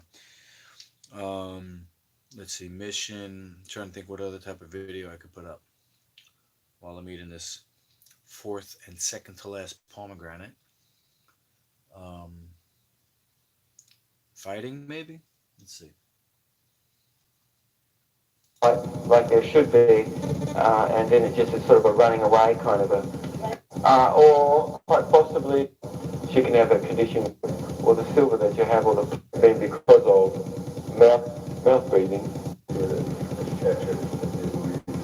cancer, and any, because you're eating foods which are estrogenic. Oop. And the blood-brain barrier was compromised because of sense to you. The response to protect itself only did 5 days. And the reason why she only did 5 days was because, of course, she didn't really have any coaches. She just did this herself. But a coach would have said, "What are you doing?" And they would have found out that she was under in energy. And she broke the fast because she was absolutely under in energy. So you have to have energy to feel this cleanse. Okay. This cleanse really is like a steam shovel. And you need energy. You absolutely need energy to feel this.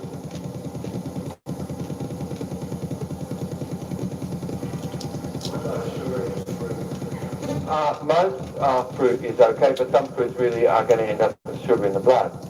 Certainly starchy fruits, which are out. But then other fruits also. You can be doing oranges and apples in excess. And there's lots of sugar in that and not much oxygen. And that can end up compromising the terrain. Honey also can have ended up compromising one's terrain. No! Say it ain't so.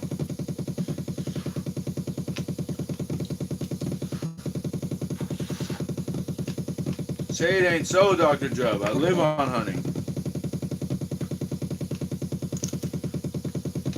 Shit.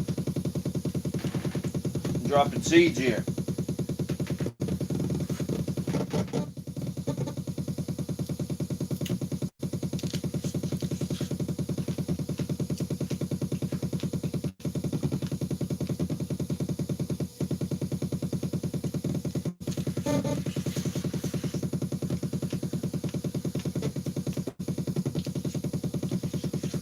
Alright. I don't know what's going on here. The problem, honey possibly could have compounded that, can have compounded that. But to clear this condition up, and then it's possible to start to bring some of those things in again. So what are the kinds of things that can have compromise that is preventative?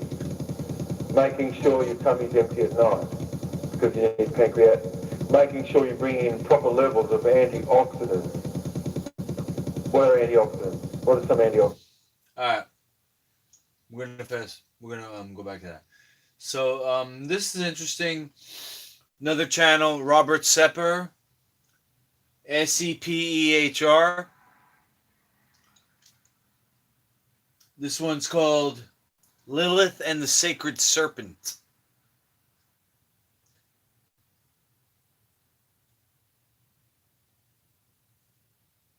Let's watch, let's see what we got here. 12. We'll take 6 minutes. The serpent cults existed in India prior to these major Aryan philosophies, as the Dravidians, the people of South India, worshipped a sort of serpent totem. So the snake symbology seems to have existed long before recorded history.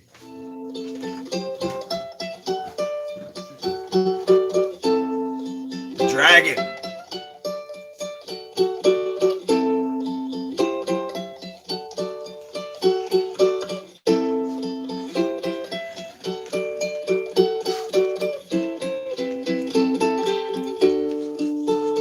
The indigenous ethnic groups of Southeast Asia tend to believe that the serpent is the creator of nature and life, and that it nourishes human beings. That said, an ancient race associated with the serpent is also supposed to have assisted people in establishing the original cities, with ancient stories of the serpent being at the origin of the matriarchy lineage and nobility of the human race are very popular among the ethnic communities of Thailand, Burma, Laos, Cambodia, and Vietnam. Oh, damn. A Thai legend called The Story of Nang Sa tells how the Thai race originated from a water serpent. Thai men in northern Thailand, as well as in Laos and Vietnam, usually tattoo the water serpent on their back and arms as an obligatory rite when they come of age. Oh, shit. Most anthropologists will associate this with water in a context of its importance to agriculture, which is true, but students of occult mysteries will recognize it as a symbol as being part of an internal alchemical tradition also seen in other parts of the ancient world. In modern times, the symbology is likely to consist of a fusion of various beliefs. In Hinduism, the Kundalini is a coiled serpent.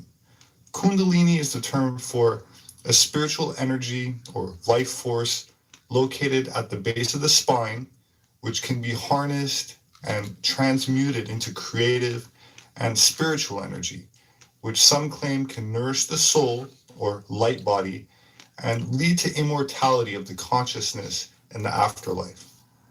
Chinese emperors often had thousands of concubines, which in polygamous societies refers to women that live with the man but have a lower status than his wife or wives.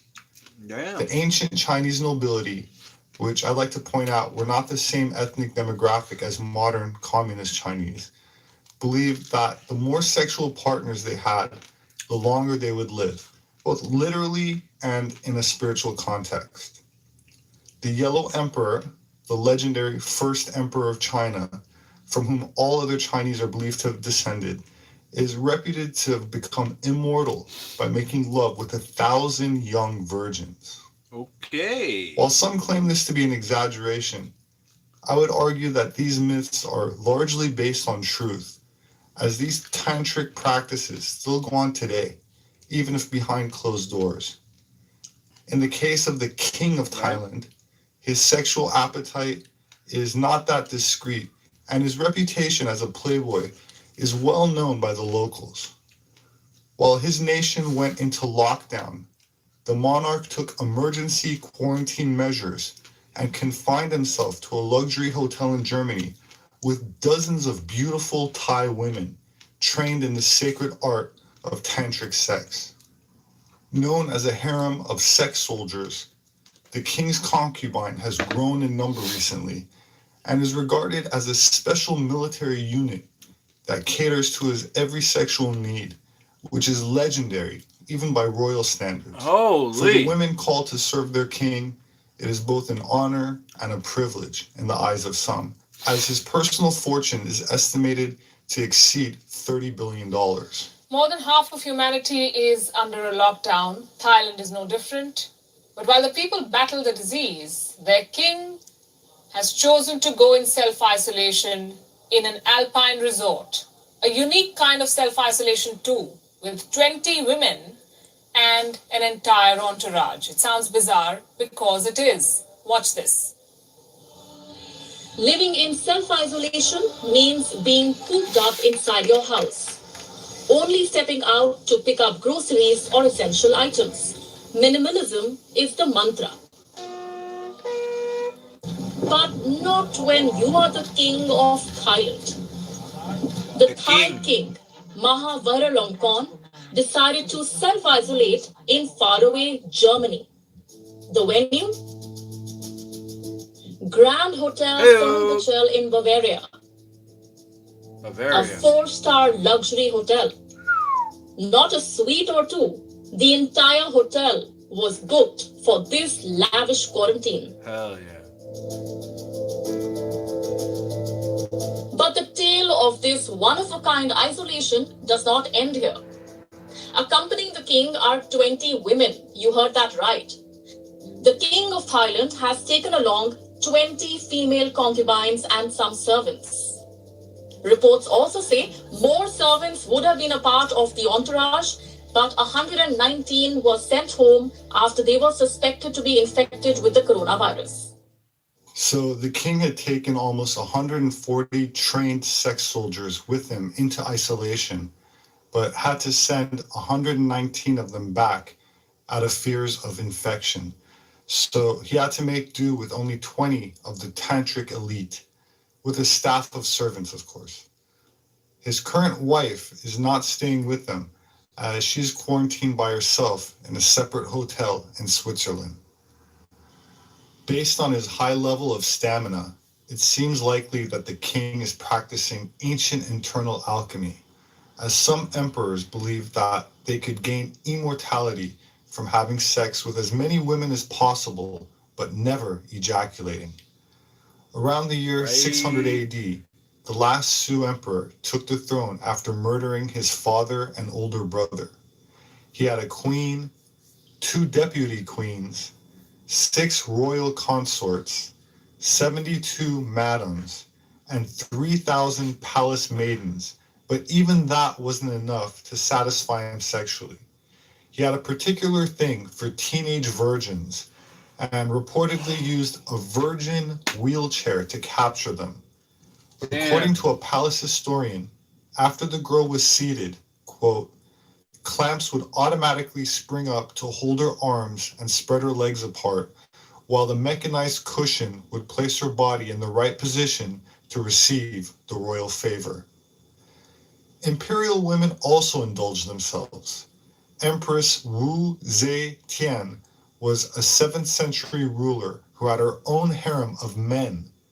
But I won't go into details here because the stories are so shocking, even by today's standards, that most people will not believe them anyway.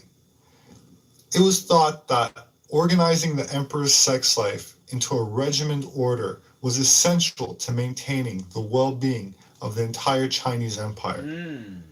The great Chinese calendar clocks of the 10th century were not used to keep track of time, but rather to decide the schedule, rotation, and time for the women who slept with the emperor. Damn! In China and some other Asian countries, age is determined from the moment of conception, not from the moment of birth. The imperial Chinese believed that women were most likely to conceive on the nights nearest the full moon, when the yin, or their female energy, was strong enough to match the potent yang, or male force, of the emperor. It was believed that on these nights, children with strong virtues would be produced. As a result, the empress and spouses slept with emperors around the full moon, and lower-ranking women, whose main function was to nourish the emperor's yang with their yin, slept with them around the time of the new moon. In the communist Mao era, there was... Alright. Wow. So just to go back a little bit, the guy who had sex with the virgins in the wheelchair, he killed his dad and brother. The one thing that's missing from this practice, I would say, is the nutrition and the concept of the brain of the gut. Because as amazing as traditional Chinese medicine is, even, that they don't have the insight into life, food, and nutrition that Dr. Jubb has brought to the world. They never looked under phase contrast microscopes to see blood in real time. And so,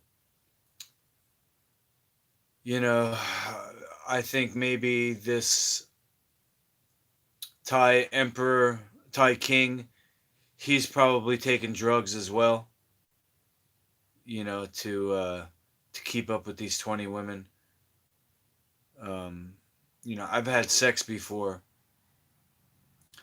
and I do tantric sex when I do have it. You know, it's something that I had to learn myself. It wasn't taught to me. And where did I even learn about that? But I don't think I could do 20 girls in a row. Maybe it's because I only have sex with one woman at a time. You know, she gets extra attention. If he's having sex with 20 girls at a time, he's probably just doing the bare minimum with each one, just to, I don't know, to get them off. Or they're not, you know, they're not going to film it and teach people, so I don't know. Just interesting. That was his latest video. So the idea of transmutation is something that Dr. Jubb talks about. He talks about biological transmutation, which, as we just heard, is the idea that a red blood cell can become a white blood cell. That's called dedifferentiation and redifferentiation. So the old concept was that all blood was made in the bone marrow, which has been updated to what Dr. Jubb calls hematopoiesis, blood formed in the intestine from material that you've eaten and stuff like that. Blood being made out of the last, I believe it's the last 4 inches of your small intestine, which in traditional Chinese medicine they'll call the dantian. And we'll watch in a second here the idea that the Chinese Taoist calls the dantian, that being this area right here, the last 4 inches of the small intestine. They call it the dantian, and then they build the energy here, and then it can go to other parts of the body, which we'll watch in a second. I'm just gonna do my last pomegranate, and the last direction is back to the north. Okay, and all I do is I basically say it is done. I'm looking at myself as the God of War picture I showed you in the beginning of the stream. I'm the God of War now. It's done. So do a screenshot if you want. You got your ceremony here, the 4-directional ceremony. And if you want to have a little guidance, I can walk you through it at any time. Just go to masterluki.com, contact page.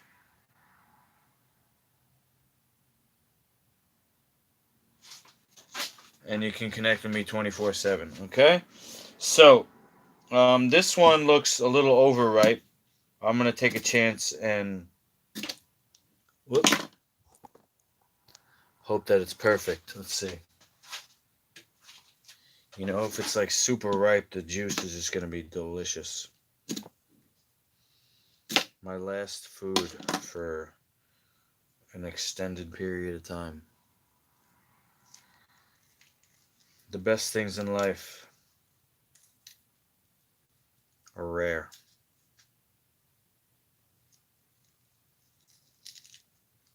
I had to do a lot to get to this point in my life.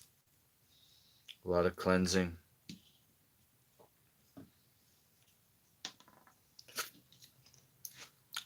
We'll just clean this.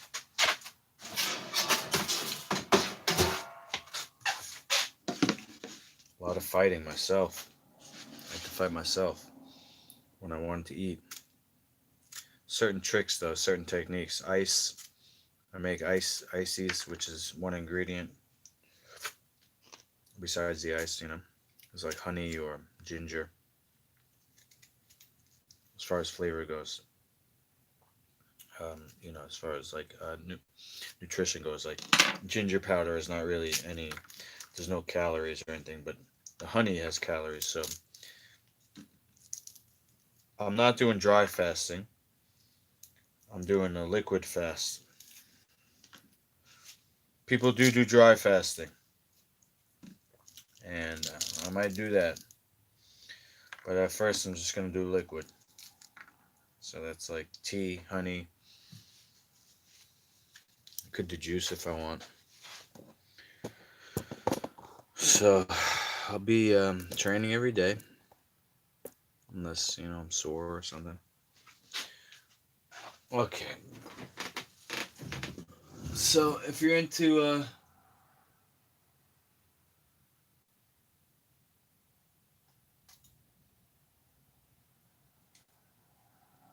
offer enlightenment during rituals, which are rightfully prosecuted for abuse. There are legitimate teachers, especially in Chiang Mai, who offer insights into these ancient practices, much of which has been guarded knowledge for many centuries, if not millennia. One example is Taoist master Montauk Chia, who has been named twice as Gigong Master of the Year by the International Congress of Chinese Medicine, and whose Tao Garden Health Spa and Resort is located in Chiang Mai. All the animal, every living thing have electricity flow inside. Now the Western doctor discovered that now that if you have more electricity in your body, you're healthier. When you have less electricity inside your body, you're getting weaker or sick. And all the germ and disease are very easy to come into you. That's how. Now in 4,000 or 5,000 years ago, they have no electricity concept. But when they meditate, they feel something moving inside the body. So the Tao give a name called Qi. Qi, like the steam. That's it. Okay. Now, we know now that two circuit is the yin and yang circuit, like the electricity, yin and yang flow. And when you can get this yin and yang flow up and flow down, you started to get a balance inside you. You started to get a balance. So the yang flow up and the yin flow down. So this way you're increasing the electricity. With this alone, a lot of sickness can be healed. Okay.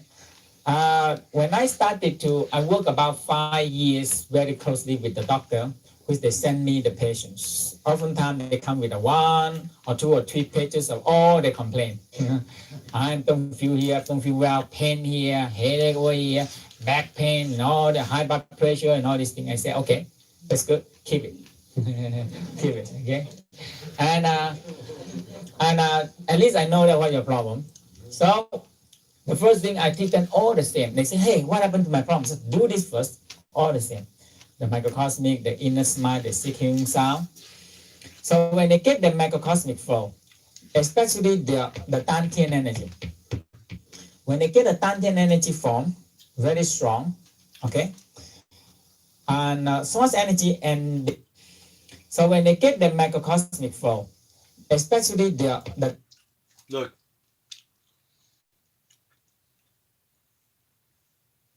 He just said he does the same thing for everybody when they come to him. He gets the energy in the Dantian. What he's unknowingly talking about right here is gut health.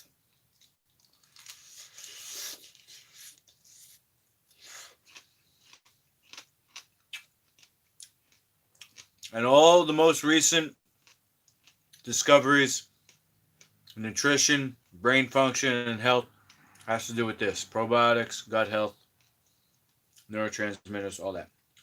What Dr. Job's been saying.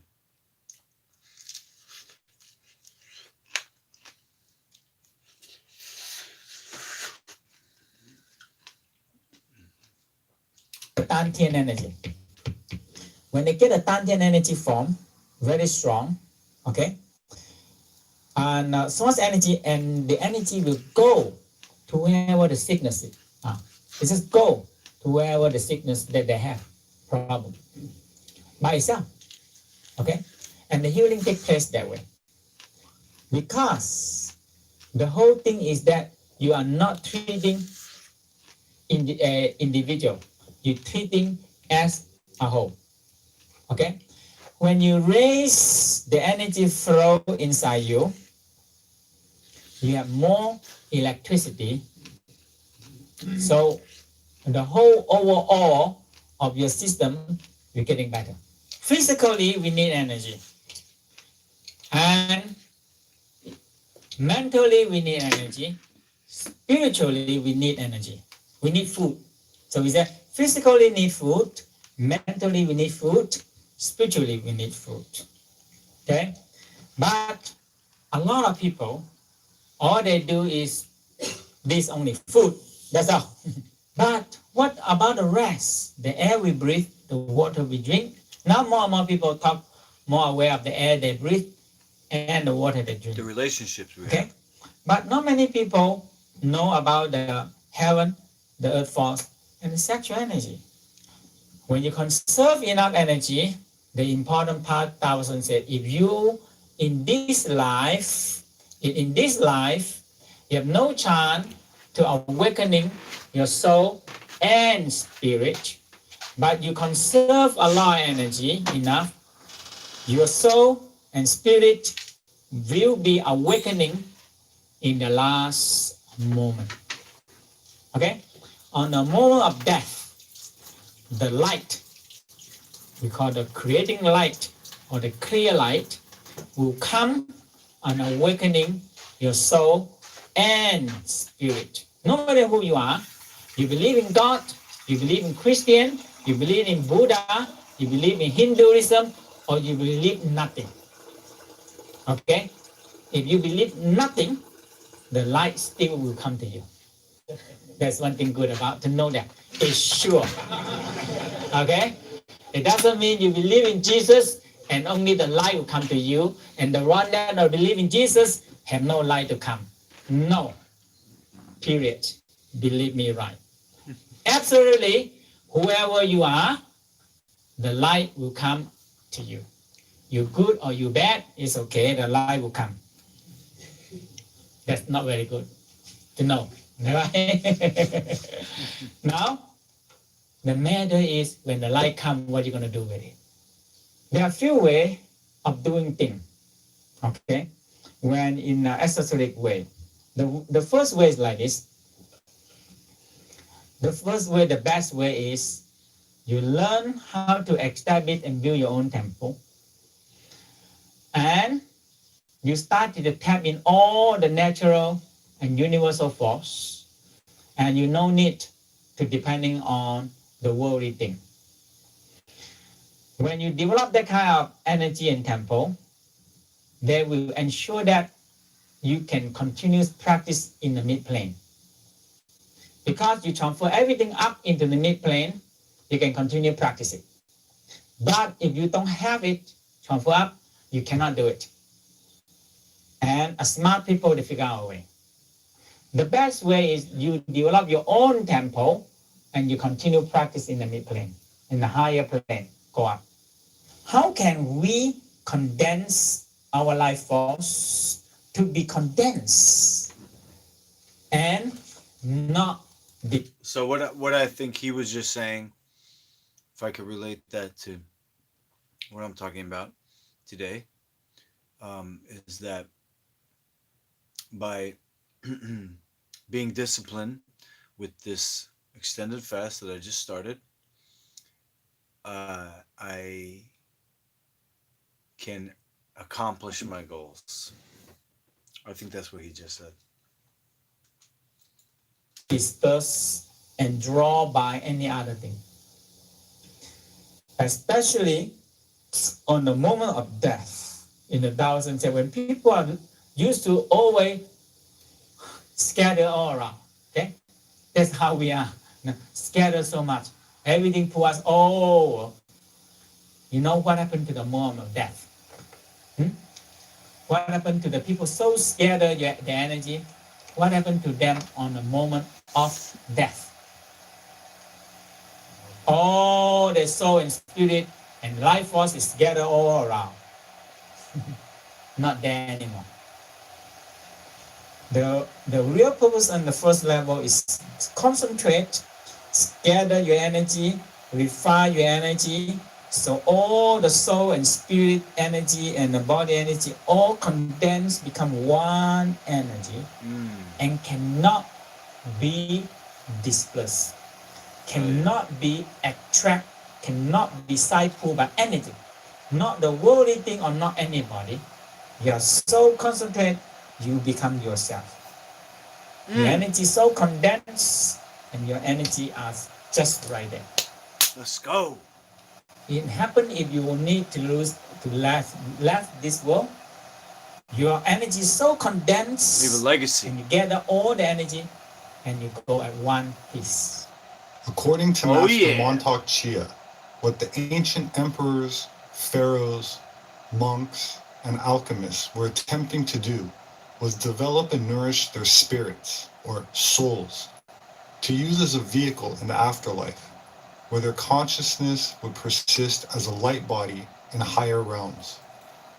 All right, well, I'll just say, without getting into all that, because nobody knows if that's true or not, I'm going to leave a legacy. I'm going to have a statue of Master Luki in every facility, in every continent, in every country.